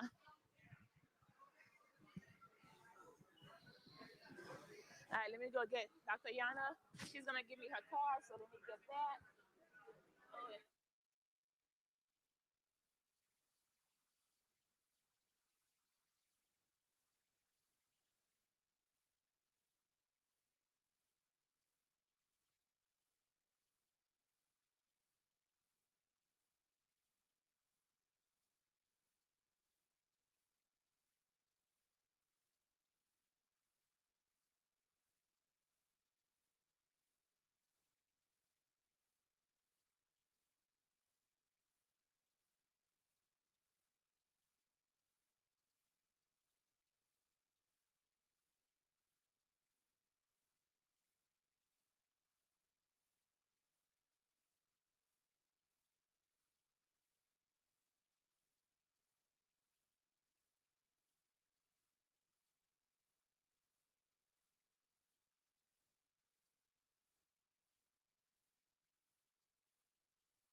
Hey, we're here at the Dream Center in Tulsa, Oklahoma at the World's Conference of Mayors Incorporated in celebration and remembrance of the 100th anniversary of the Tulsa Race Massacre, also known as Black Wall Street, the Greenwood Business District.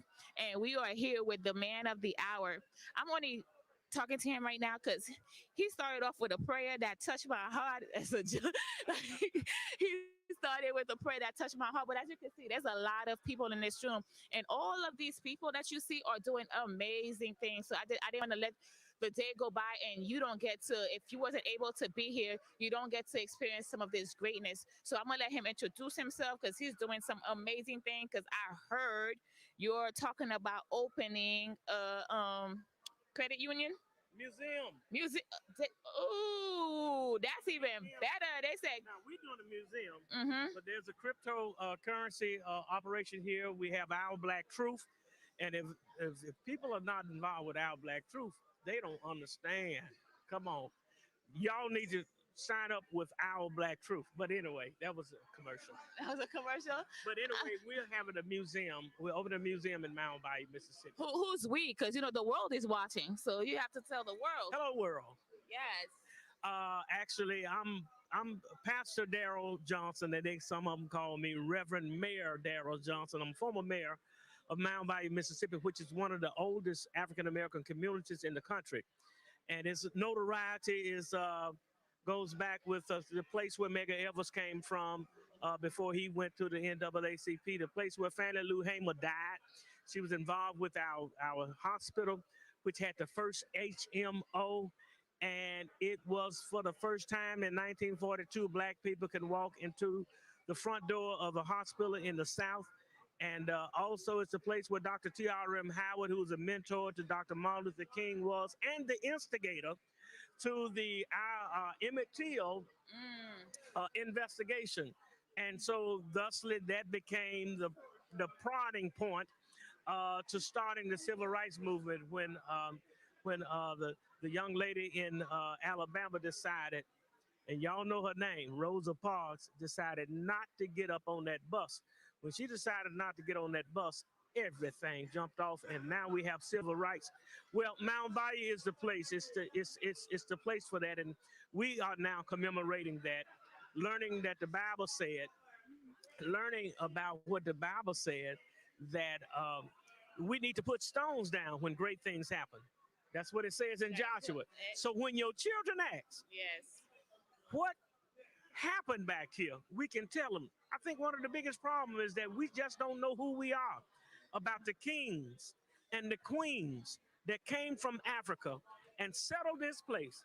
I call them the eagles, but yet they haven't been able to flap their wings, because every time we tried to flap our wings, somebody came and snipped them. There were people standing outside when we were about to flap our wings in 1921. Ready to clip. And somebody came to clip them, but they can't keep flapping the eagle's wings. The eagles will fly. And so Mound Bayou serves. The eagle will transform into the phoenix. Exactly. And Mound Bayou will serve as one of the places that we can go back and look at and see that this is where an initial place, as a seed. This is where a seed of African American things happen. We had our own Black Wall Street in Mound Bayou. Okay, before you run too far, because you said something about too far. Okay. No. I said before you run too far. Yeah. Okay. So you had said something about Joshua and placing stones, because I remember that's when they were crossing the Jordan. That's exactly right. So I want to put that in correlation to like when I was walking down Greenwood and they had all the placements on the floor that says which business was which and where they were located. So how does that make you feel? Because I've gotten a lot of different emotions that it stirs up in you when you actually look down and see those businesses were there and they are no longer here. Well, exactly. It's the same thing where we are. That's why we're putting a museum. We want to be able to put the stones where we were. There were places, for instance, Charles Banks, who was the vice president to Booker T. Washington, we saw today the Black Business League. Charles Banks, it was started by Booker T. Washington. Charles Banks was the vice president. He was in Mound Bayou, owned the bank. And the success of that bank, we had millionaires coming out of Mound Bayou. People would come from all over to come to Mound Bayou because it was an experiment showing that African Americans could be more intelligent, operate better than anybody else in this country. And it showed there in Mound Bayou. And after a few years, whites figured how to petition the state, which really ran the banking industry. Whites figured how to petition the state to say that black people are running the bank and reporting 100% asset. And through their 100% asset that are reporting, they are also black people. Black people can't report 100% because they're 80% people. That was the formula they came up with. They sent it to the Mississippi State, and guess what they did? They stopped it. Wow. They stopped the actual movement of our Black Wall Street in Mississippi. So now this is 100 years later. How do we move? What does reconciliation look like for us right now? What does restoration look like for us? What does reparation look like for us now? The way you build a building, you have to have a good foundation. We learning a real foundation. We're learning how to put down a real foundation. We're learning one of the foundations that you got to have is God. Yeah. And our people have taken and learned how to turn our face to the Lord. And I'm just going to say this. Say it. Like this, 100 years later, if we can't be honest with ourselves or with each other, what are we doing? This is revolutionary time. When I say revolutionary time, doesn't mean we need to go grab guns and all that stuff, but we definitely have to open our minds and our hearts and our spirituality to go and get exactly what we deserve or what God has given to us. So now, let me say this. I'm gonna say it then. And say it. There was in the Bible in Ezekiel, where Ezekiel was taken up in the spirit, and God showed him how to do it. And I say, you first have to learn how to talk to God, have a relationship with Him. Ezekiel turns to God, and the Lord asks him, took him to a dry bone valley, dead dry bones. He said, can these bones live? God knew it. But Ezekiel had to get a revelation that the bones could live. But he turns to God and said, well, you know. Well, the Lord said to him, he says to him, prophesy to him. And when Ezekiel turned back to the earth, he did what God told him. He spoke over something that was dead, something that was dry, and let me just tell you, something that seems like it was destroyed. All right, so we're going to wrap up, and I'm going to wrap up because in this process, there's also healing that needs to be done as well. So what about I wrap up by letting you prophesy over this future of Greenwood and everything we're getting together to do? Thank you. I appreciate it. You going to give me the mic too? I'm giving it to you. Oh, my goodness. But not in the preacher You're gonna don't give it, put it in the preacher's hand. I'm going to prophesy. Go ahead. I appreciate you asking me to do that. I'm turning from God with his hands on my shoulder. And I'm turning toward this earth. And I'm declaring from the east, the west, the north, and the south. Now we're standing in the heart of this Tulsa, Oklahoma. This is the heart of this actual country. We are right in the middle of the country. And then this city is split up 4 ways. 4 Indian tribes. It's split up. It's split up right now with 4 Indian tribes. That's what I heard. Mm-hmm. We are right at the very seed of this country. We're standing at the seed, and we can get it right. So I say, get your core right. So I declare in the mighty and powerful name, I call it Jesus. I declare in his powerful name that upcoming from this seed, from that which had gone on before, I declare that through that, the justice power of God will come up and repay. Some have asked for reparations, some have asked for other things, but I declare that it will repay, sponsored by God. That a movement will absolutely come forth, even from this Black Wall Street commemoration, that we've never seen.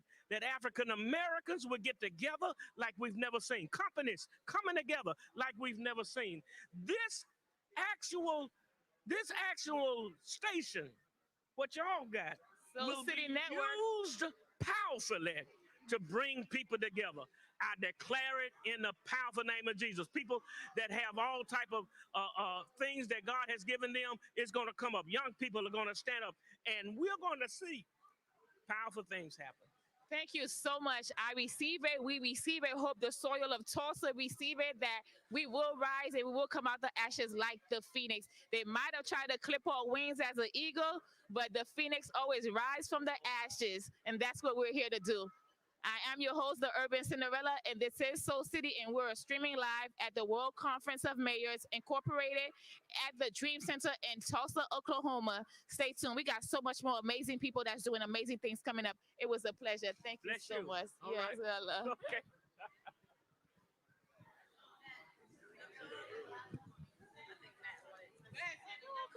Come on. Look at us, fabulousness in the flesh, in the light, in the fashion. This is Tulsa. Be nice. She's talking about sponsors. Be nice. Why you gotta put me out like that? Like I'm looking cute, she looking cute, and you gotta tell them I'm mean. Tell them I'm mean. Well, I'm Sandy. Nice to meet you. I'm Kesha Thompson, Oh, like Kesha. owner of Howard's MBS Incorporated. Howard's MBS Incorporated. Okay, Howard's our product is MBS. Extra Money Network prepaid cards. Ooh. Welcome. We're back at the Dream Center for the World Conference of Mayors Incorporated in Tulsa, Oklahoma, where we are commemorating the 100th anniversary of Black Wall Street, the Tulsa Race Massacre. But even in the midst of all that ugliness, you will always find beauty. You will always find beauty. And right now we have a beauty with us. And just for all the young ladies, I'm the Urban Cinderella, and I like to tell you guys that all the time. Beauty and brains is the combination. All right? Beauty and brains is the combination. So we have Miss Kesha, right? Yes.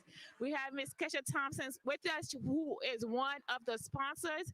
Women sponsorship. Get inspired. Get inspired. Get inspired. I'm going to pass her the mic, ask her a few questions, let her say who she is, what her company does. So that way you see that Greenwood, that Black Wall Street thing, that dream is not dead. We are here at the Dream Center, bringing all the dreams alive. So that way we do have a future that look like it looked back in 1920, 1921 before they burned it. But like we say, you could burn it, but we're going to rebuild it. So thank you, our lady. So hi, my name is Kesha Thompson. I am the CEO and founder of Howard's MBS Incorporated. Our company has produced a suite of prepaid and branded credit cards so that we can not only teach economic development, but we can create a platform to where our people, for us, by us, can have access to economic wealth. So how important is economic? I mean, if you went into business, so it's probably very important to you.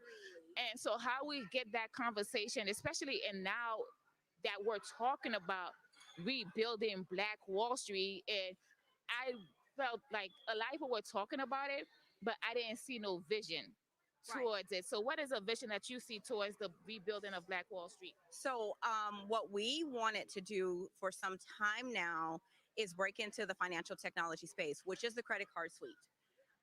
As a Black woman in this industry, I found it extremely hard to break that ceiling and get through, but we did it.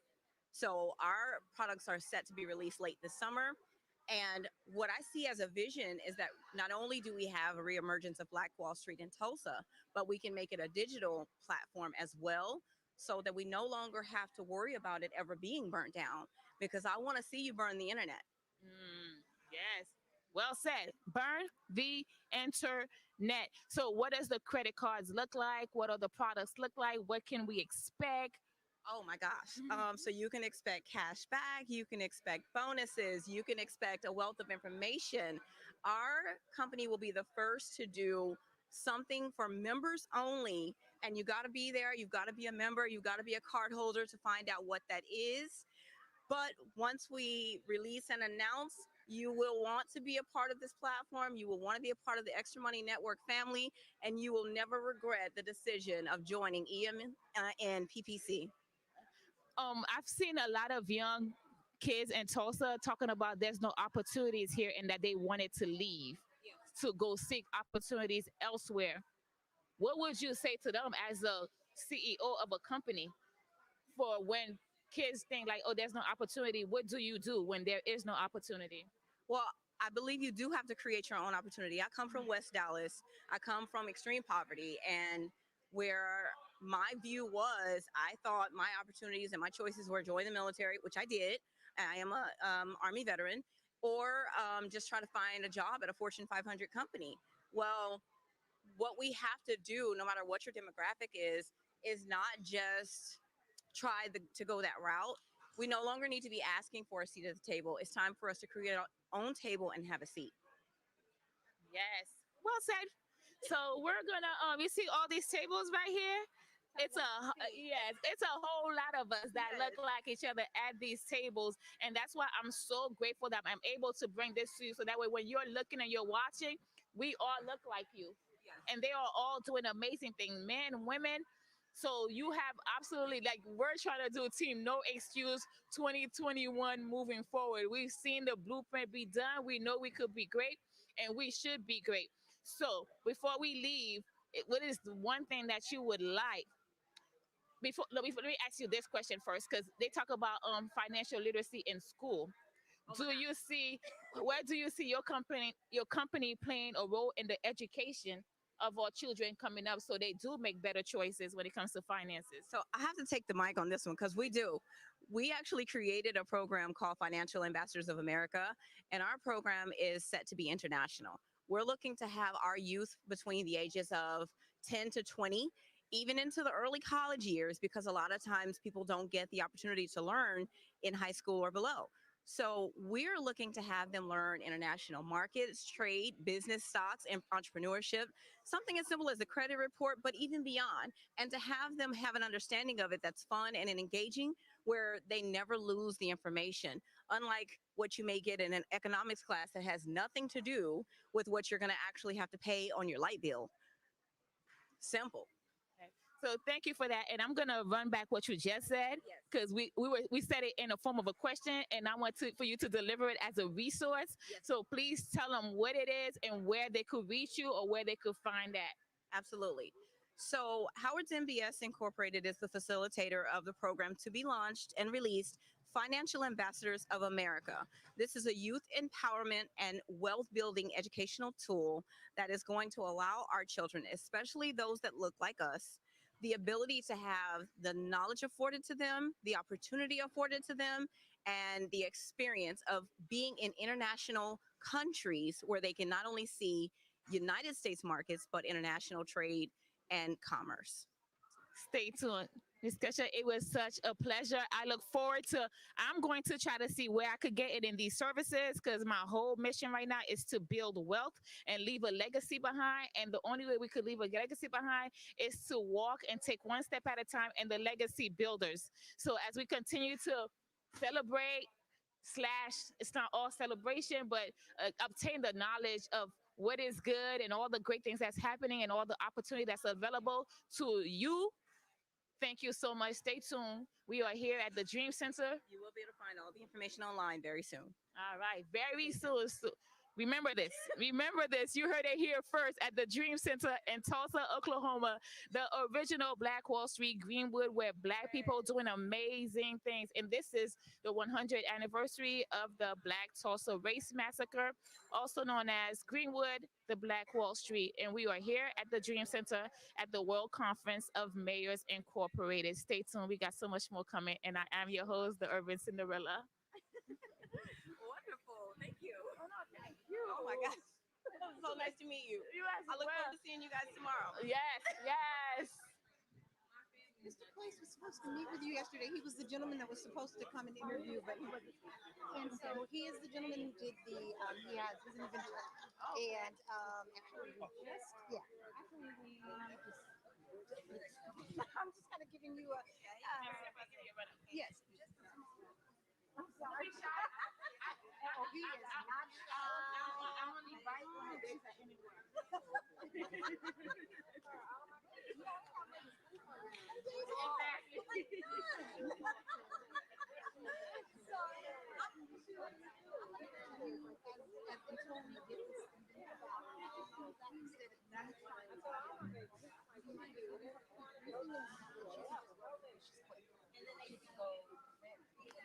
So what do you want to write? Okay, well, we might as well talk on the camera. We might as well talk on the road. And we're back at the World Conference of Mayors Incorporated in Tulsa, Oklahoma at the Dream Center in commemoration of the 100th anniversary of the Tulsa Race Massacre, better known as Greenwood, also known as the Black Wall Street. And guess what we have? We at the Dream Center, guess what we have today? We have an inventor. And we're going to let him introduce himself, talk about his invention. So that way, you see, we are here trying to build and rebuild. So we're not even talking just about burning no more. Now we're talking about rising like the phoenix. My name is Cloyce Harlan, and I invented a motor that does not burn fuel, does not need any fossil fuel to work. I started on this when I was 12 years old. I've been working on it for 66 and a half years. Who do you know has worked on something that long outside of Noah, who worked on the ark for 120? This is for this time. This motor can take the place of every form of energy that's out there. It needs no fossil fuel to run. It works on the water, on the surface, on land and air and outer space. You build it to the application. What do you want it to do? My first deal that I want to start working on is individual home generators. Then I would sit there, I could hook this motor up to a 50 kW generator to give you 200 amps at your house. That's enough to run your whole house electronically. You build it to the application. What do you want to do? If you want electric cars, we give you electric cars. If you want mechanical, we give you mechanical. If you want a hydrogen, we give you hydrogen. What do you want it to do? We build it to the application. What made you decide to go into invention and then invent that? We're working on it. I believe that I was born to do this. That when the good Lord gave me this here, if you believe in biblical numbers, those numbers are all over me. It's for this time. It's for this time, and we're on it. Do you have a patent for this yet? Patent pending in 210 countries. Okay, because you know we have a lot of memories of stolen inventions. I'm just gonna keep it real. We are here in Tulsa, so I'm just gonna keep it real. They can't have this. God is in this. It's for me to do it, not somebody else. All right, so I don't have a car yet, so I would love to have, you know what I mean? The first thing I leave out of here with is something that I know who made it. It was a black man. It's not too much stuff like where we could still say a black man made this, even though they probably did. We just ain't seen their face. So it's good to see for all the young women and young men out here to see that Black men are still creating, they're still inventing. So inventions are something that's continuously happening in our community. So as you come here and knowing that this is Greenwood, this is the Black Wall Street, and to find yourself an inventor that says the dream still goes on. Now, let me say this here. I had no idea, none whatsoever, that I was going to be down here for this event. It's a total shock to me. But see, God works in mysterious ways. That's been the line that's been going around since this whole weekend. And I believe this is part of what's going to help get Black Wall Street back on track. I believe that because this is going to give us the kind of money that we need. This is what we need. It's for this time and it's going to happen. With this invention, you would have to build it and construct it. Do you see you having a business back on the Greenwood Street, or would you want to take it somewhere else? Because that's really what I'm looking forward to hearing is inventors, business owners is talking about going back to Greenwood and putting businesses down to kind of like duplicate or represent the parcels that's on the floor with the names of the business that were there before they were burnt. We need Black Wall Street all across the country. When I came down here, I was born here in Oklahoma, but I never knew anything about that until 1992 when we came down. I never heard anything about Green. If you don't mind me asking, say don't ask a woman her age, but if you don't mind me asking, how old are you? Since you said you didn't hear about this since until 1998. Wow. I'm 78. And you didn't hear. I'm a young 78. I mean, we see the baby face, we see the cuteness. You don't have to put it out there too much, like we see it. You know, I say black don't crack, as we say in Harlem. But yeah, so I'm looking forward to this. I'm looking forward to this. Like I say, I believe this is for this time. And I believe that the Black Wall Street is going to come back bigger and better than it has before. We'll get the money that we need. And I believe this is going to generate it. What was your first reaction? Like, this is interesting that you said that you didn't learn about, you're from Tulsa and you never learned about the story until 1992. Like, what was your first reaction when that story was to her? I was shocked. How come didn't nobody tell us about it? I was shocked. If they could do it then, the reason that they did what they did was pure jealousy. See, they couldn't stand the fact that Black people had sense. They were able to do things. Some of the most important inventions you ever made was made by a Black man. Because they were slaves, they couldn't own a patent. The white men took it. But they can't take this. They can't take this. Please say it louder for the people in the back. They can't take this. This is God's business. And this is what I'm here for. I so appreciate you still representing the inventions of our people. And I trust and I believe that, like you said, whatever we put God in, He provides and He supplies. So I believe, and I'm glad I'm part of it today, that I heard about this thing, and that when you get it, and I'm like, I know. I hope you say you remember me too, the Urban Cinderella. Yeah, I believe that. It will happen. That's what I'm talking about. That's what I'm talking about. So we are here at the Dream Center, and that's the World Conference of Mayors Incorporated. And of course, we're here for the centennial anniversary of Black Wall Street, the Tulsa Race Massacre. But even with the ashes, we rise like the phoenix. I am your girl, the Urban Cinderella. Stay tuned. We got so much more coming. And thank you so much. All right. I appreciate it. Thank you. That's great work. Keep it up. Like I say, we have no time to give up. Did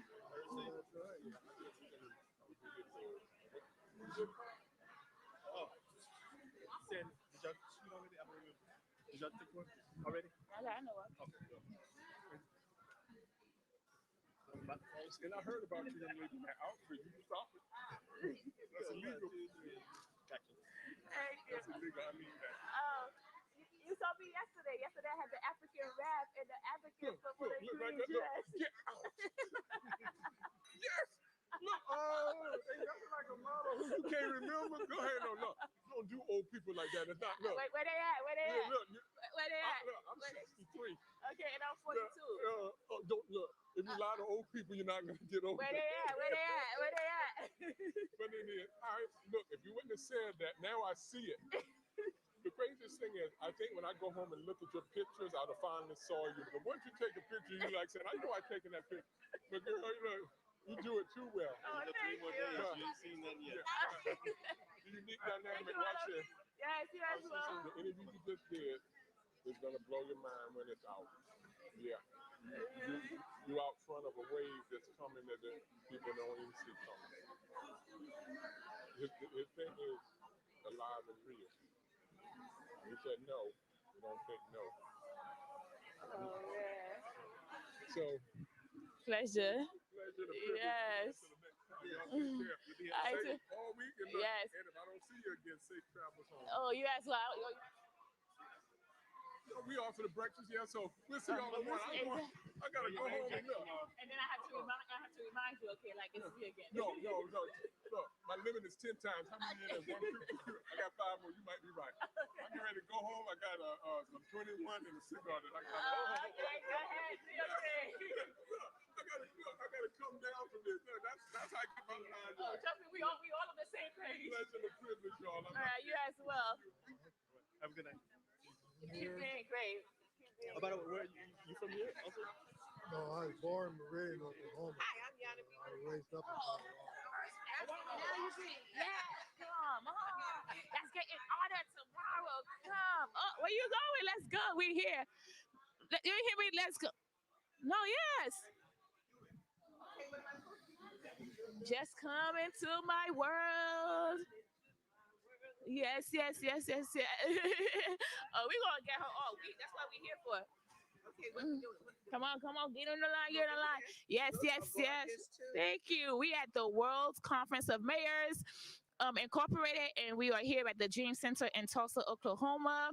100th centennial anniversary for the Tulsa Race Massacre, also known as the Greenwood Business District and Black Wall Street. And we are in the room, and these amazing people doing amazing things. And we always say, if you don't have a seat at the table, create your own table. So what does it look like when all these tables and seats are made for those who look like you?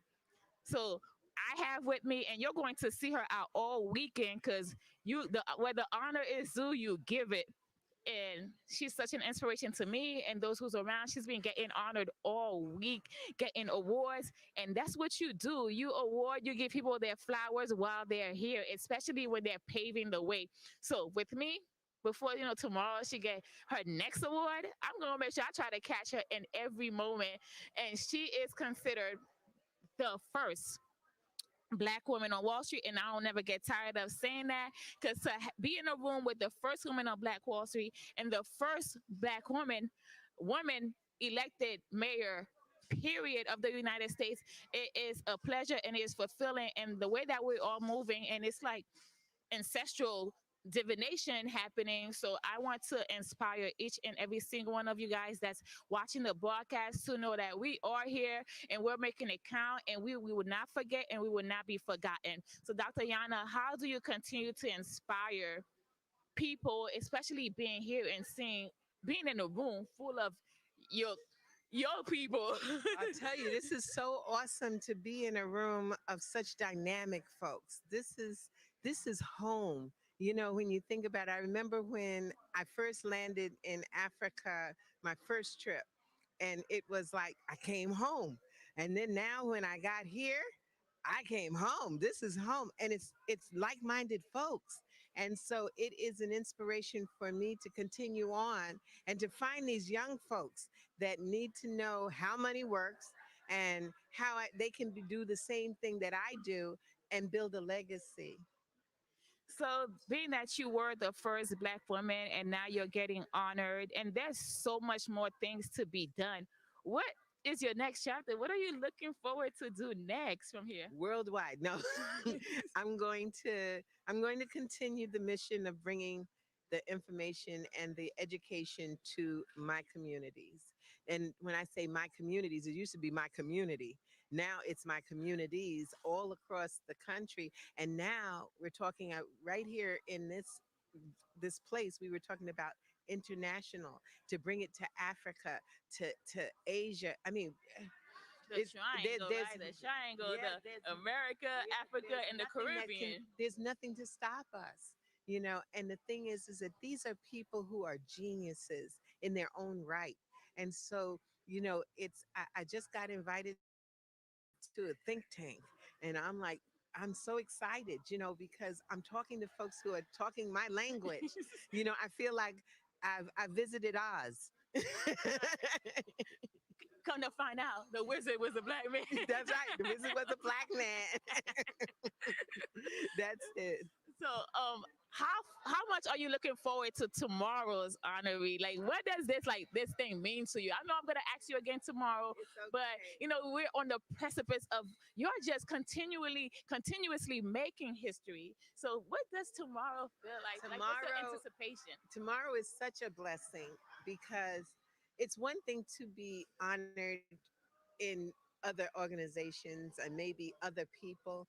It is an honor to be really recognized by your family, because that's usually the last folks that ever say anything about you. You're just that person over there. But this is my folks who believe in entrepreneurship, that acknowledge the elements of what we've been doing so far and holding the post. And now here I'm getting acknowledged by them. And that's priceless. That's so priceless. I'm gonna say it once, I'm gonna say it twice, I'm gonna say it 3 times. You deserve it. You deserve it. You deserve it. You earned it. You earned it. You earned it. Continue to inspire. Continue to be an inspiration. And I don't never get tired of saying how amazing you are and that you deserve it some more. So I'm looking forward to tomorrow and seeing you get honored. And I will be right back here with her, asking some more questions because I never get tired of picking her brains and her heart and getting that smile. So stay tuned. We are broadcasting from Soul City Network, and we are at the Dream Center in Tulsa, Oklahoma, at the World Conference of Mayors Incorporated, the 100th anniversary of the Tulsa Race Massacre, the Greenwood Business District, also known as Black Wall Street. Be great, rise like the phoenix out of the ashes. We rise. Like Maya Angelou said, we rise. I am your host, the Urban Cinderella. Have a great night. Excellent. Thank you. I'll never get tired. Lord, this is Georgia. I'm telling you, I just got invited to the think tank for that minister that was up there that was talking about, he's talking about setting up a